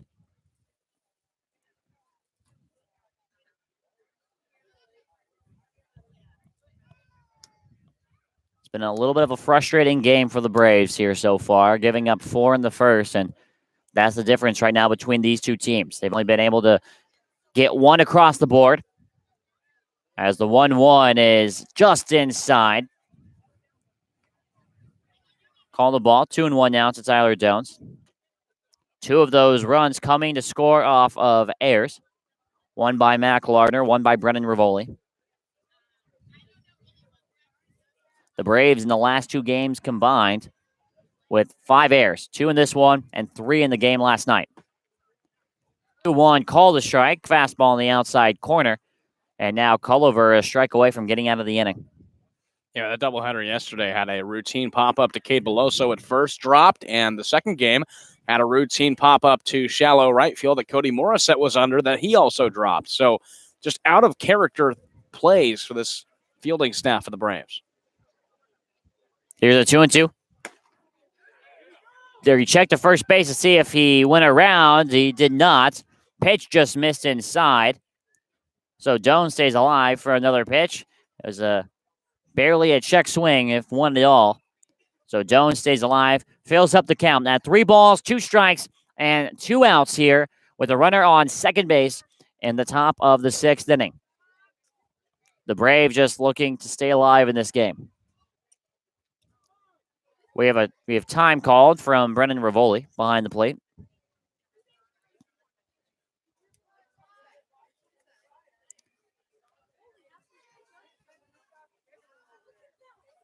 As Culliver comes set, hands meet at the belt. Fires a 3-2 runner going. It's a broken bat up the middle, and it gets through for a base hit. Coming to score from second will be Welch. Morrill stays put at third base. It's an RBI single from Tyler Dones, and Chatham builds on their lead now 6-1. Runners got a head start, 3-2, 2 outs. They were all stealing, and that helped Welch get home, and Morrill get to third, and the ball got a little bit of help bouncing off the mound as well. It gained some more speed. Glowenke almost had it at short. He tried to dive for it, but it's a 2-out RBI single for Dones, and that lead just extends for the Anglers. Brennan Rivoli signs the first and third play. Runners on the corners for Chatham. 6 runs off 9 hits. The first pitch to O'Gwyn is in the dirt for ball 1. O'Gwyn with an RBI single in the first, and then he's been retired the past 2 times, striking out and grounding out in his first at-bat against Josh Culliver. He has now worked the full 9. Here's a 1-0. Big swing and a miss there from O'Gwyn. He was just under it. The count evens to 1-1. And Culliver, we know the record for the Braves when he comes in and pitches, 1-7, and now they're not all necessarily his fault. He has not had the best of luck. 1-1, runner going from first. That's Dones. Rivoli fakes the throw. They let Dones steal second base. That's what it will go in the book as. So Dones nabs second, and now runners on second and third with 2 outs. Right play by Brendan Rivoli to try and have a fake throw. Morrill was not moving over at third. Runners on second and third, and now just a simple single for O'Gwyn can break this game open to an 8-1 lead for Chatham.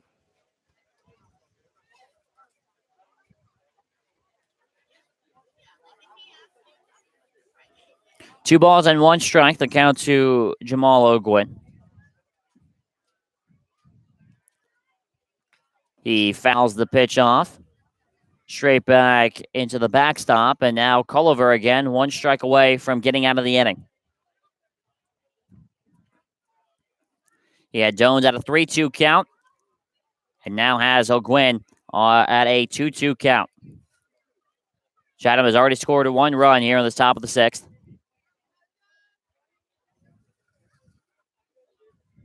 As Culliver comes set, hands at the belt. Kicks and fires a 2-2. It's a breaking ball called strike 3. Culliver gets out of the mess with only giving up 1 run. He gets O'Gwyn looking, and that'll do it for the 6th inning. Chatham comes around to score 1 more. Heading out to the bottom of the 6th inning. Score at 6-1. Chatham on top of the Braves. We'll be back here on the Braves Baseball Network.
Bottom of the 6th inning, and the Braves need a lot of offense here. They trail by 5 runs to the Chatham Anglers, 6-1 score.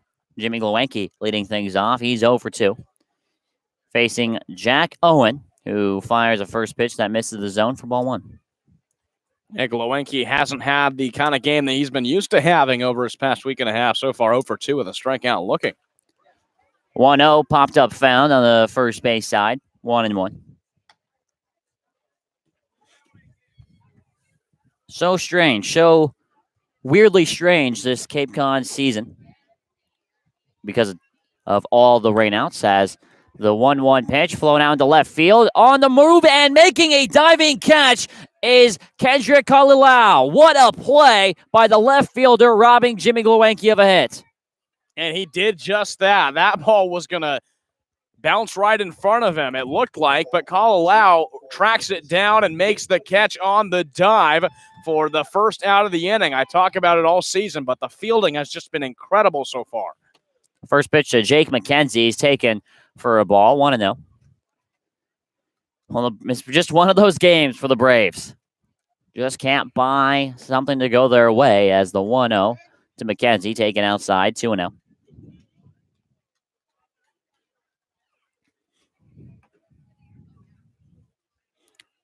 2-0 to McKenzie is inside. 3 balls and no strikes now. Let's get a little update on Hyannis, shall we? See how they're doing, as a 3-0 to McKenzie is taken right down the middle for strike 1. Hyannis trails still by 5, but it's a 6-1 lead for the Brewster Whitecaps in the bottom of the 6th inning. Wow, where have I seen that before? 3-1 taken right back up the middle over the head of Jack going into center field for a base hit. Braves get another runner on board. First time since the 4th. It's a 1-out single for Jake McKenzie. He's been able to string a few good games together. He gets his first hit of the game, but it's the second time he's been on base. McKenzie last night had a 2-for-3 game, and a few games before that, another 2-for-3 game against the Catuit Kettleers. So McKenzie's been slowly picking things up, and he's been trying to get a starting spot in that outfield now. Well, speaking of picking things up, here's Brennan Rivoli. He fouls the first pitch off his foot, it looks like.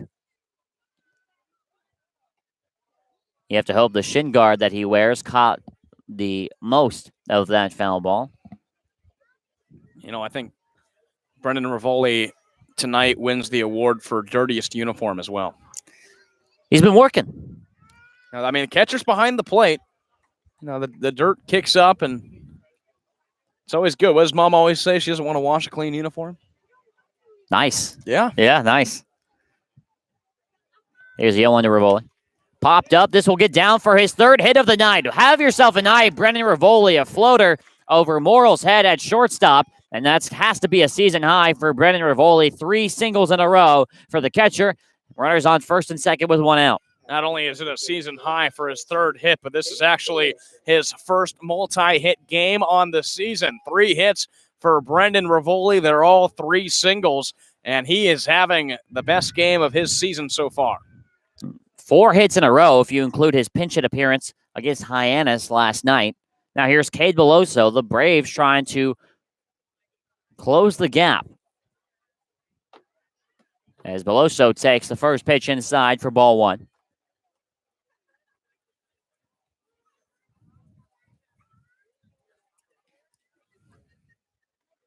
Runner on second, McKenzie, and the runner on first, Rivoli.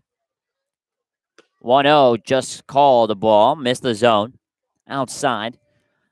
Count now 2-0 to the first baseman, Beloso. This is the time the Braves can try and claw back into this game. You got runners on first and second, only 1 out. If Beloso can return to the Beloso of old, Braves should have a shot here with runners on first and second. 2-0, popped up foul over toward UCT. 2-1 now.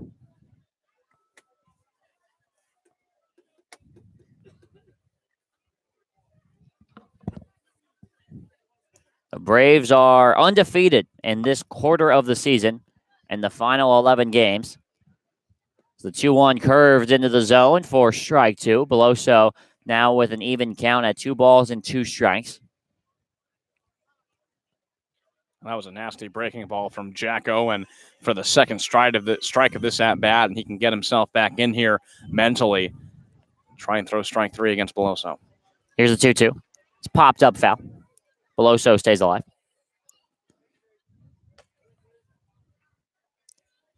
Harvey Shapiro likes to split the season up. It's a 4 11-game seasons, and in those 4 11-game seasons, the Braves have gone 5-6, 3-8, and 5-6.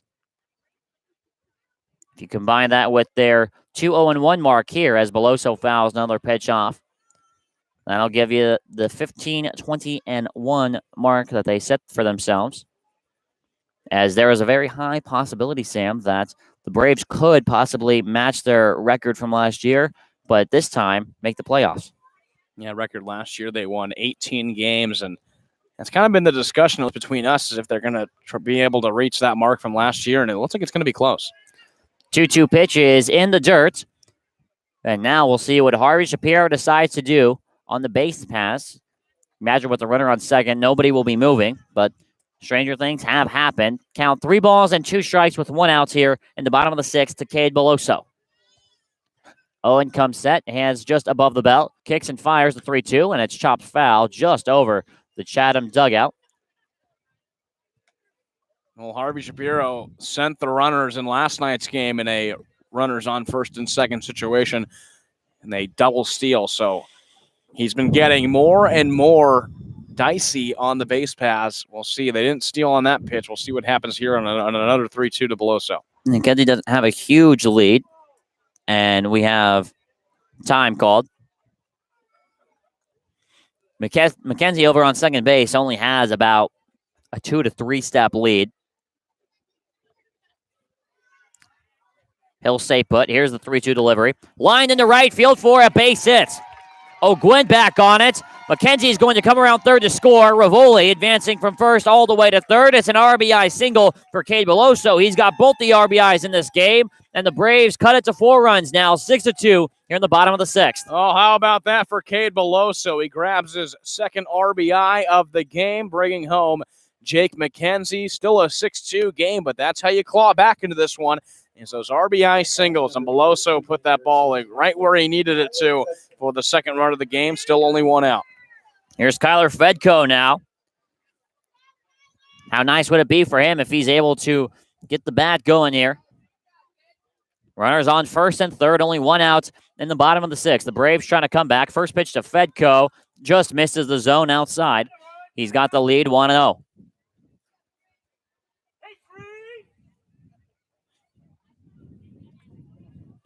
The Braves need a lot more offense, but this inning would be a good place to start. Here's the 1-0. Big swing and a miss there from Fedko. Tipped into the glove and caught by Charlie Welch. Count now at 1-1. Fedko takes big swings, but he needs to ease up. Only needs a single here. He'll bring in the third run and cut that deficit down to 3. Doesn't need to do too much with it. Here's the 1-1.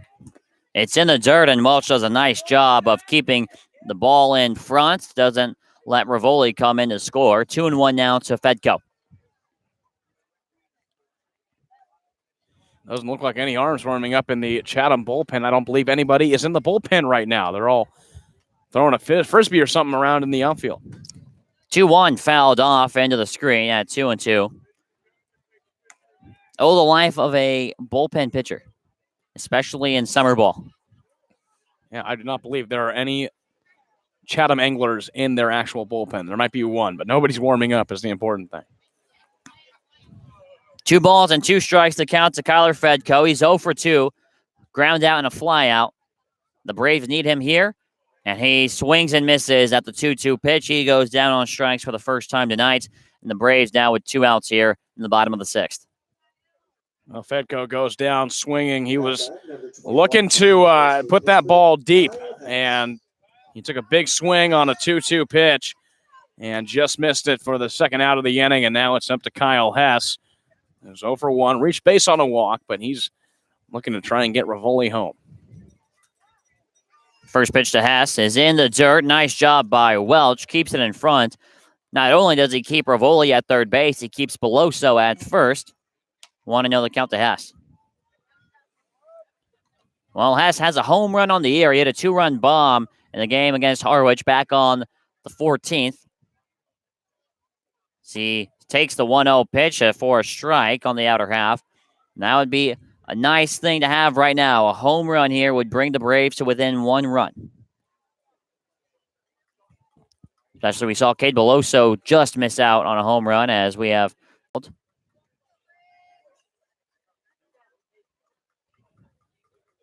And it looks like the catcher and the home plate umpire are having a conversation because I just saw something I've not seen. Joe LaBella, the home plate umpire, actually kicked dirt onto the plate so he can go dust it off.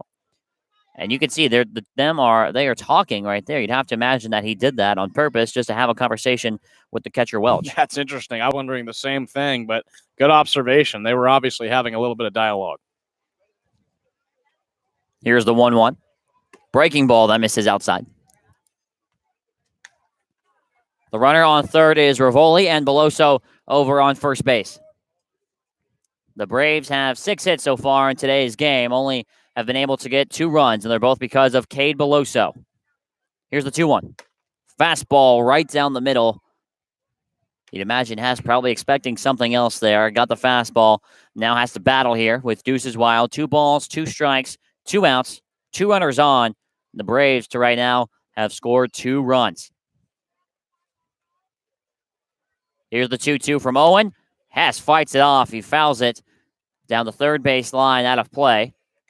He does what he needs to do to stay alive. Yeah, he's fighting. Kyle Hess about 2 weeks ago had his best offensive stretch of the season where he hit that 2-run home run against Harwich.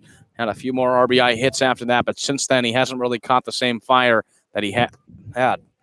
2-2 is in the dirt. It scoots a little bit past Welch.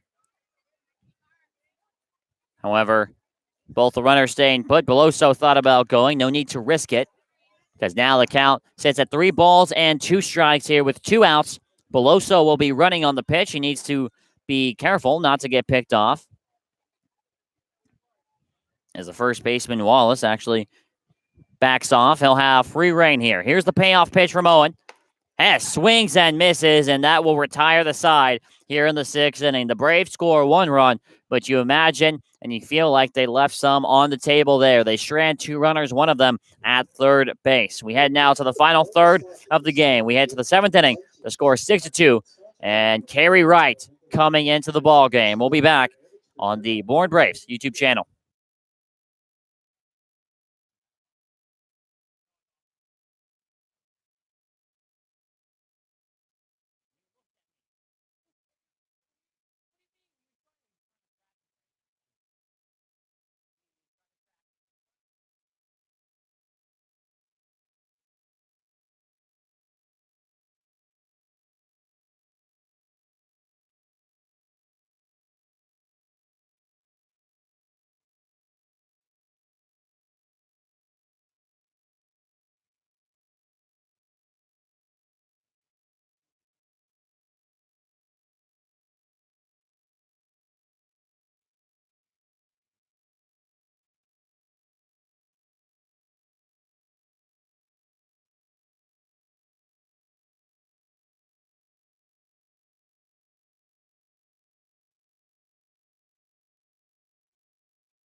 Top of the 7th inning now. The Braves make another pitching change. They bring in their third arm of the night, and it's an interesting one out of the bullpen here, Kerry Wright. Now, Kerry Wright has only given up 1 hit all season in 6 games. The problem is he's walked 10, struck out 7, but his ERA is at 9.52.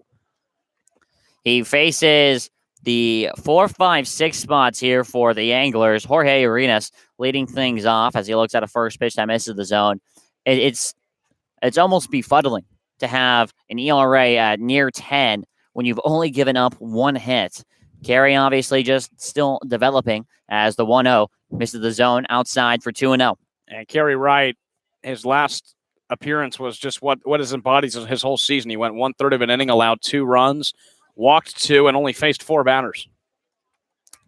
Find the zone for a much needed strike. You get the feeling that if Kerry can just develop a little bit of consistency and find the strike zone, that he's going to be okay, as the 2-1 is popped up in the shallow right field. That's Kyle Hess moving in on it, and he makes a catch for out number 1.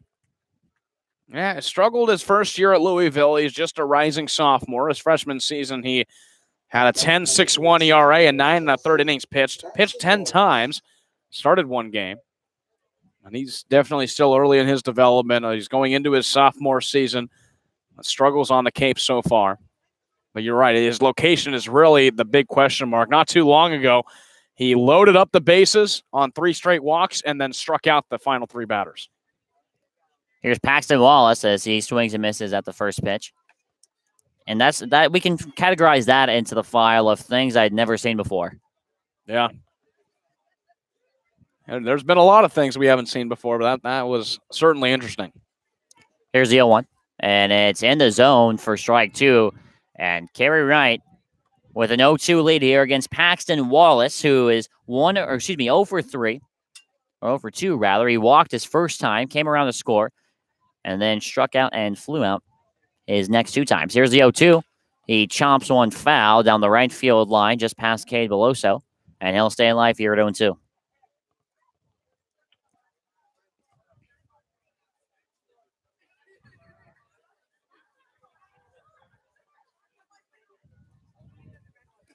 No balls and 2 strikes here with 1 out to Paxton Wallace out of Wichita State. Here's the pitch from Wright. It's another foul ball. This one going foul behind the plate. And Kerry Wright here, so far, Sam, he's actually shown a little bit of consistency on the mound, finding the zone. He has. He struggled on Jorge Arenas, but he was able to get him out on the fly out, and 2 quick strikes on Paxton Wallace, a few foul balls. He's battling with 2 strikes.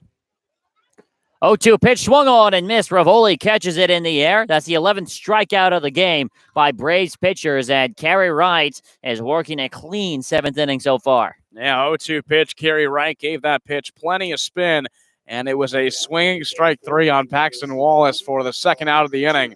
And Kerry Wright, through 2 batters, is looking to be much improved. Yeah, he has been looking a lot better. And here comes Alex Terrell. First pitch to him is just outside for ball 1.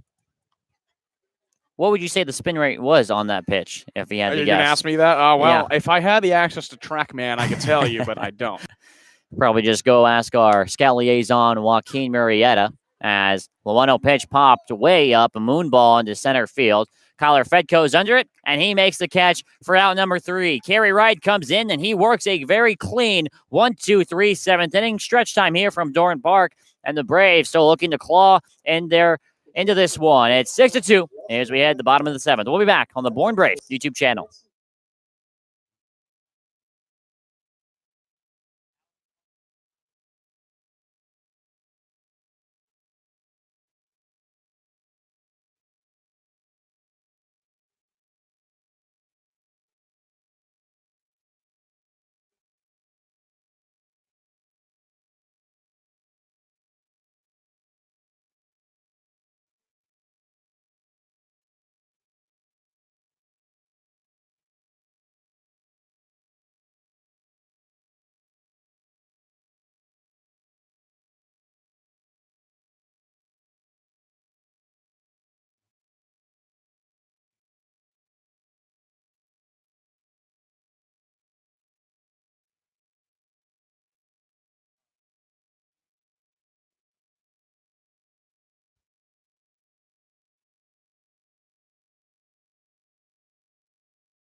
Bottom of the 7th inning, the Braves looking to climb their way back into this game. They've been down for the entire ball game. 4 runs from Chatham in the first inning has been the difference between these two teams. The score reads 6-2.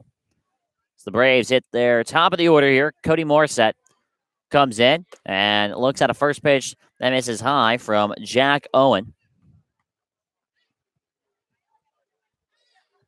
Owen came into the 5th inning and he faced off against Morissette as Morissette fouls the 1-1 off down the left field line, out of play. 1-2 the count now.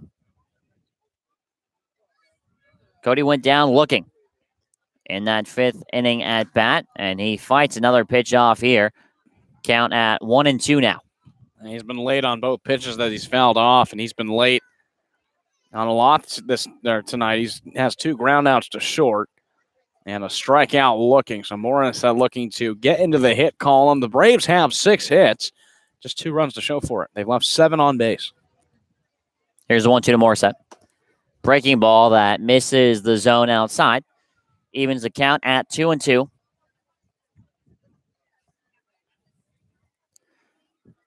Next pitch to Morissette. Fought off a fly ball into right field.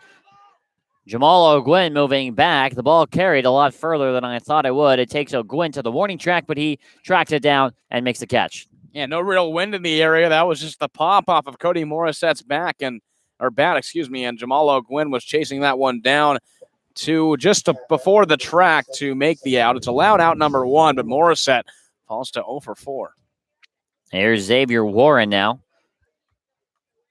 Batting from the right side. He's 1 for 2 in today's game. A single, a walk, and a strikeout. Sounds like it's a pretty typical day for Xavier Warren at the office as he fouls his first pitch off out of play down the right side. Want to get another piece of Hawk Watch in while we can? Yeah, I'd love to. The best part of the game. It's the 0-1 to Warren. Chopped, a little grounder to the left side. That's the third baseman, Arenas, who picks it up. Throw on to first base is in the dirt, but Wallace picks it clean for out number 2. Are you ready? I am ready for some Hawk Watch. What do we got? 7-1 lead for the Brewster Whitecaps. Top of the 8th inning at McKeon Park. Hyannis seems just about out of that one. The Braves are that much closer to mathematically clinching a playoff spot. Officially clinching. Officially clinching. On Point Strength, the main website for the Cape Cod Baseball League, it has the Braves clinching. It's already in the playoffs at this point. Technically speaking, the Braves aren't quite yet. If Hyannis were to win out, the Braves were to lose out. Technically speaking, Hyannis would make the playoffs as Fabian looks at 2 balls from Jack Owen, both missing the zone. However, the likelihood of that, especially given the score right now, is through the roof. As Fabian looks at a strike right at the knees. Count now 2-1. And Owen working quickly here. Fires a 2-1. Fabian takes it into right field. On the run is O'Gwyn charging straight in front of him, and he makes the catch for out number 3. An uneventful 7th inning from the Braves. They go 1-2-3, and now are down to their last 6 offensive outs. We head now to the top of the 8th inning. Our score is still 6-2 here from Dorn Park. We'll be back on the Bourne Braves Broadcast Network.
Top of the 8th inning here, the Braves trailing 6-2. Kerry Wright still on the mound after working a 1-2-3 7th. And he throws his first pitch in to Kendrick Cololau, who flies out to Jake McKenzie in left field. And what an outing this has been for Kerry Wright on the mound, Sam. It's been encouraging for him after the outings that he's had previously and the walks that he's given up, the location that he has not been able to find. This has been good for him. He got a strikeout on Paxton Wallace, 1 pitch, 1 out here in the top of the 8th. And this has been the best we've seen of Kerry Wright this year.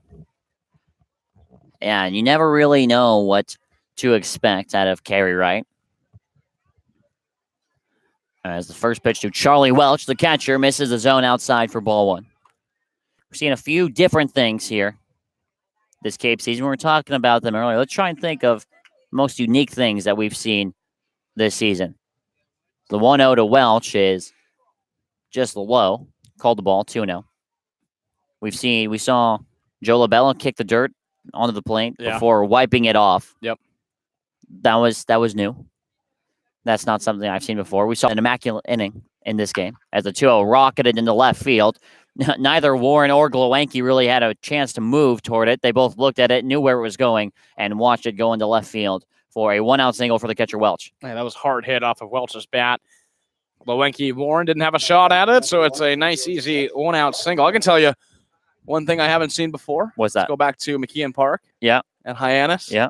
We got child vendors selling the. It was a little sketchy. The food. A little suspect.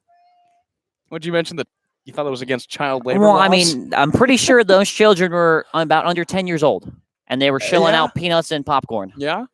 Hey. So last time I checked, I'm not sure what the state laws here in Massachusetts are, but I don't think you're allowed to be working at under 10. They're just doing it for the love of the game. That's right. The love of the peanuts. First pitch is low for ball 1 to Colin Hall here, the number 9 hitter. I saw a cheeseburger made out of a donut. We have, yeah. Yeah. Yeah. Go back to YD. The donut burger. It's the 1-0 fouled off into the backstop. 1-1. How was that, by the way? Are you asking me to do a food review? Yeah. On the air. It was good. It was surprisingly good. I wasn't really expecting a lot. I didn't get the jelly-filled one. I just got the powdered donut. Was that a choice or were they out? That was a choice. Wow. I didn't want the jelly. I don't like jelly-filled donuts. But I think the meat was a little undercooked. If I were to have one again, I'd have that cooked a little more. The 1-1 to Hall misses outside. 2-1 now. I'm a little scared about trying the some of the meats here from on the Cape, because it's been apparent because you haven't tried any of them. Well, that too. I mean, I'm a little busy during the beginning of the games as the 2-1 misses high for 3-1. If those 10-year-olds are working from Hyannis and they're shilling out the peanuts, who's cooking the meats is my question. I they? Couldn't answer that. I don't know. I mean, no disrespect to those 10-year-olds, but I don't trust them to be grilling the burgers. As the 3-1 flow down to center field, shallow center. Kyler Fedko in pursuit. He gives way to Jake McKenzie, the left fielder, who swoops in and makes the catch for out number 2. Yeah, routine fly out for McKenzie over in left. He charges in, makes the play. That's 2 outs for Kerry Wright. Still has that runner over on first, and he'll see the top of this lineup for the first time. I tell you what's the most underrated food in the Cape Cod Baseball League. What's that? And we'll be there tomorrow, the Falmouth chicken tenders. Oh, my goodness. I had those the 3rd game of the year. I think those are great. I think you just were hungry. Those are great. First pitch now to the leadoff man, Houston Morrill, is missing outside, or called a strike, rather, on the outside corner. You're not wrong. I think you're just hungry in that game. It was a long game. Yeah, but those chicken tenders, let me tell you. Let me tell you. They all won tomorrow. Popped up. This will get out of play on the right side. Beloso runs into the fence. 0-2 now. The fried dough is something I think we'll have to really give a proper try. Yeah. Our beat writer, Carson Field. He was a fan. Yeah, he was a fan. He tried them. Or tried it, I should say. It's like if I could compare it, I only had a bite. It's like a funnel cake. Yeah. But without the powdered sugar. I'm not sure why he didn't get the powdered sugar, because his was just plain. It was just straight dough. 0-2, runner going, doesn't matter. Swung on and missed, and Kerry Wright works a clean 7th and does not give up a run in the 8th either, only allowing 1 base hit. And it's no runs off, 1 hit, 1 left on for Chatham. We head down to the bottom of the 8th inning with the Braves looking to make up 4 runs. And we'll be back here from Dorn Park here on the Bourne Braves Baseball Network.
Bottom of the 8th inning, the Braves looking to make some magic happen here. They trail 6-2. And as the 4, 5, 6 spots due up, Jimmy Glenke stepping in 0 for 3, looking to keep his 8-game hit streak alive. He goes up against Jack Owen. The first pitch from Owen misses outside for ball 1. Glenke got robbed his last at bat. A fly out to left. Galileo was able to catch it. 1-0 is in the zone. A ball and a strike now. Diving catch by Galileo out in left field. Here's the 1-1. Chop down the third base line. Tough play for Jorge Arenas. He makes the throw across the diamond, and it's in time. A very Ryan Zimmerman-esque play there from Jorge Arenas is in time for out number 1. Yeah, Arenas charging in, gloved it quickly, got it out of the glove, and threw it over to first, and that throw was on a line to Paxton Wallace covering. In time to get Glenke, and he goes hitless. Now here's Jake McKenzie stepping in. First pitch to him is a big swing and a miss.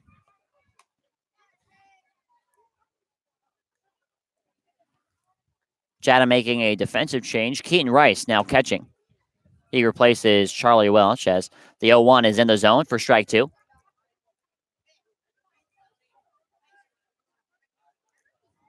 Now the 0-2 to McKenzie. Looking to stay alive. Popped up. Close to out of play. It'll be right on the dugout, and the catch is made by Paxton Wallace about a step before the dugout. McKenzie pops up in the foul territory for out number 2. Man, that ball looked like it was going in foul territory, but at the last minute, it just stayed in the field of play. Paxton Wallace had enough room out by the dugout, and he made the catch for the second out of the inning, and this is obviously not what the Braves want. Time is running out. The second to last frame here in the bottom of the 8th. It'll be Rivoli coming up with 2 outs, who's had his best game of the summer, Jordan. Yeah, he's 3 for 3 with 3 singles. He looks at a first pitch breaking ball there from Jack Owen in for strike 1. He's been in scoring position all 3 times. He's stranded twice at third. 0-1 chopped back up the middle. Takes a bounce off the mound and right to Houston Morrow, who collects and makes the throw for out number 3. 6-3 in the book, and the Braves go down 1-2-3 for the second consecutive inning. Chatham up 6-2, and we'll be back here on the Bourne Braves Baseball Network.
Welcome back to Dorn Park. Chatham with a 6-2 lead over the Braves. So we hit the top of the ninth. Kerry Wright still on the mound, and we have a special guest joining us here on the broadcast, Joaquin Murrieta, stepping in, the MLB scout liaison for the Bourne Braves. Joaquin, it's great to have you here.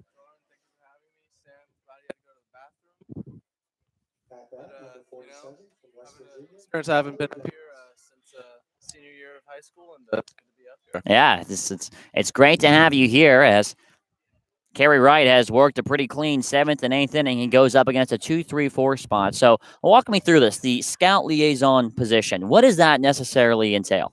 So the MLB scout liaison position it just includes printing scout rosters for the MLB scouts that come to watch the players on the Cape, and also running a device called Blast Motion. Mm-hmm. And so for our hitters during batting practice of home games, I help set that up. It goes on the knob, flip it over, track some data like hand speed, swing plane, stuff like that. And then the other side of it, which is a little bit more speaking and intuitive, is talking to scouts about players and their skills and their tools and projectability and all about that and how they are off the field. Yeah, do a lot of communicating with the scouts. It's got to be somewhat of a cool position for you. As Jones looks at a couple strikes, then takes the last one outside for ball one. Here's the 1-2 from Wright, and it's popped up over the net. Count will remain at 1-2.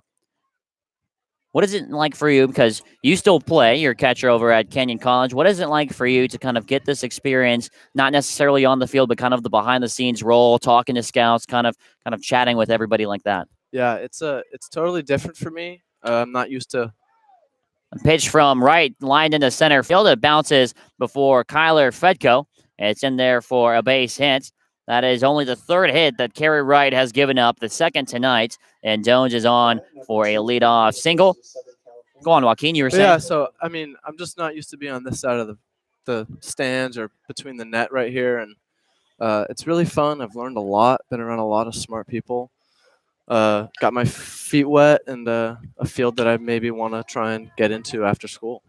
First pitch to the new man, Jamal O'Gwin, is around the horn, a 5-4-3. Warren fields it, throws it to Morissette in time at second, who throws it to Cade Beloso, who picks it out of the ground. That's a good way to get rid of that single. It's around the horn, a 5-4-3 double play for the Braves. 2 outs now here in the top of the ninth inning. And what have you seen out of Kerry Wright, Mr. Scout Liaison? He's had some trouble finding the zone, but he's really settled in well today. Yeah, Kerry Wright, he showed up. He was throwing about 92 to 94 on his fastball, and really strong out there. Big arm, strong kid, really nice dude as well. And today he's done really well, mixing up his pitches, keeping everything low location-wise in the strike zone, and been able to get some swing to misses, some foul balls like that one we just saw right now, and some easy outs and easy innings. Yeah, he has pitched he has pitched pretty well so far. And 1-2-3 7th. He gave up a single in the 8th, and now has the opportunity to go 1-2-3 here in the 9th. Kerry Wright out of Louisville now fires the 1-1 pitch to Jorge Arenas, and it's called a strike. Arenas on today's game, he's 1 for 4. Couple strikeouts in there. He singled in the 5th against Josh Culliver. And Kerry Wright working well here. Here's the 1-2, and it's in the dirt for ball 2. Now, have there been any memorable conversations you've had with a scout? I don't know if it was a scout. There's been a couple, but the biggest one for me is meeting Dusty Baker. Right. The other day.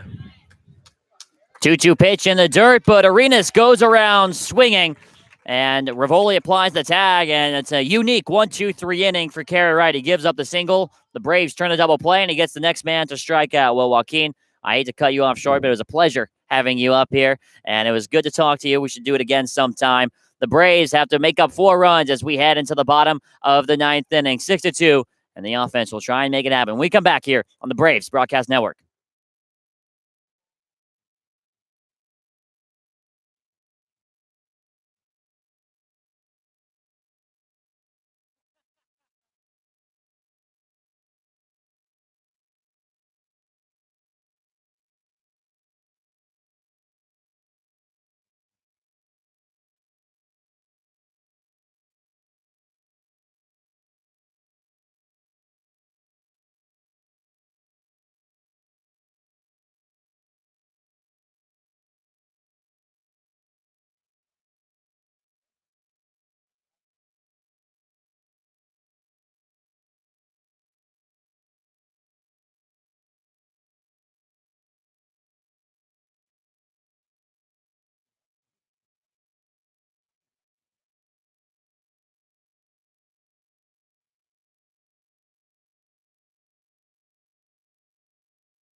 Well, welcome back to Dorn Park. 6-2 lead for Chatham. The Braves trying to pull some magic here. They're down by 4 runs. Sam, welcome back. We got to talk a little bit with Joaquin Murrieta, the MLB scout liaison.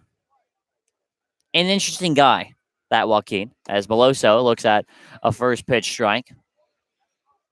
Yeah, Joaquin's a really good guy. His job sounds extremely interesting. Just talking with scouts, he talks up players. Just from what I've seen him do, it seems like a really fun job. 0-1 in the zone, called strike 2. Beloso now in the hole here at 0-2. Jack Owen, who will be in line for the win, fires the 0-2 pitch and misses outside for ball 1. Yeah, Owen's pitched the final 4 frames and is looking to get out of his 5th one here. 1-2 pitch swung on and missed by Beloso. The Braves down to their final 2 outs here. Beloso goes down swinging, and he finishes tonight's game at 1 for 3. Even though Beloso struck out, he has a pretty good performance. Gets 2 RBIs, and he's a player that has really been struggling. Might have had the coldest streak that we've ever seen a Bourne Brave player have this year, but he has a get-back game, strikes out in his final at-bat. Now here's Kyler Fedko. He swings and misses at the first pitch.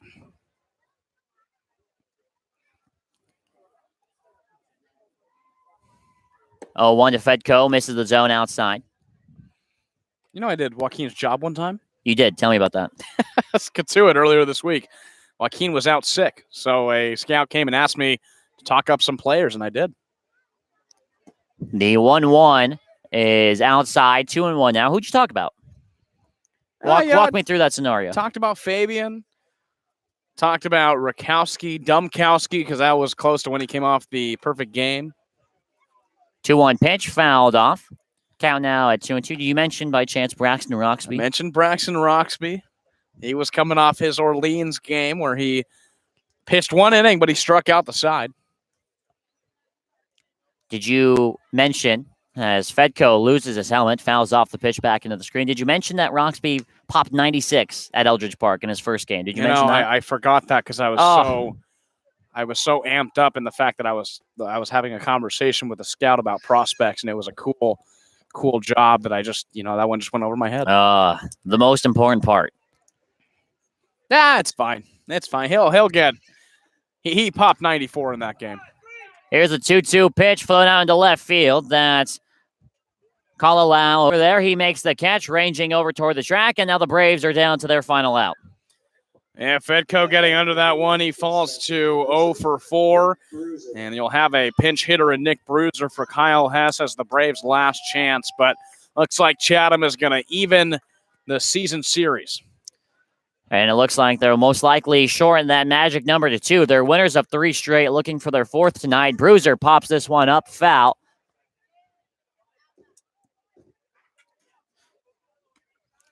Bruiser had a night to forget last night. 0 for 4 with 3 strikeouts. Had that 1 check swing with the bases loaded. He didn't like the call, but that was his 3rd strikeout of the game. 0-1, this should do it. Popped up into shallow left field. Kalalau is under it, and he makes the catch for out number 3. Well, that will wrap things up here. The Anglers get the 6-2 win over the Braves, and the difference in runs was really decided in that first inning. The Braves could not come back from that 4-run top of the first. Yeah, Lardner got beat around in that 4-run top of the first on 4 hits for the Chatham Anglers, and while he did get into a little bit of a groove in the 3rd and the 4th innings, the Braves' offense just wasn't enough. Only 2 runs coming home from RBIs. Cade Beloso, but the Braves come back down to earth a little bit. 2 wins against Hyannis, who's the worst team in the league yesterday. They play the best team in the league statistically today, and they lose. Now, Sam, while I bring up, we talk about this game a little bit more, why don't you do us a favor and pull up the Hyannis score, if you will. We'll do a little bit of scoreboard watching. Yeah, it's close. Top of the 9th inning, and Brewster is ahead 7-1. Now, Hyannis is home in that game, so they will get a bottom half, but it looks like the Braves will officially clinch tonight as the Harbor Hawks down 6 runs on Brewster. Yeah, in all likelihood, the Braves will officially clinch tonight at least getting that 4th spot. They come into this game, they're only trailing Katuitt by 7 points for that 3rd spot. And stranger things have happened. They now have 7 games in 5 days. They go tomorrow against the hottest team in the entire Cape Cod Baseball League, Sam. They face a Falmouth team who's won almost 10 in a row, and they're winning right now against Orleans. Yeah, 8 wins in a row for the Falmouth Commodores. That is the longest win streak by any team in the Cape Cod Baseball League this year. But the Braves have had the Commodores number. They've played them 3 times, and they're 2-1 against them. 2 of the best games the Braves have had this season have been the 2 wins against Falmouth. It was the 10-2 win in the 3rd game of the season and the 14-0 win a couple weeks ago right here at Doran Park. So Braves, I like their chances to snap that winning streak, but at least here tonight, they didn't have it. Yeah, they play Falmouth 3 games in a row, 2 tomorrow from Gov Fuller Field, I believe starting at 4 p.m., and then they come back home to Doran Park on Sunday for the 3rd game in a row against the 1st place Falmouth Commodores. Let's go over the final game lines. Chatham Anglers, they improved to 23-12-2 on the year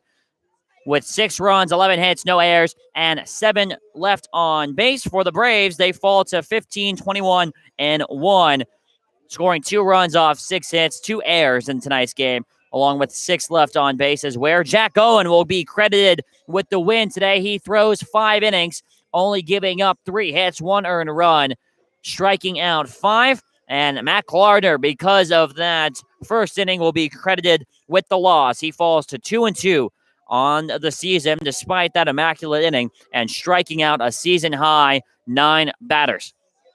Our final game time tonight is 2 hours and 26 minutes. The Braves in action tomorrow. Sam, we'll see you at the Ball Yard tomorrow night. And until then, good night, everybody.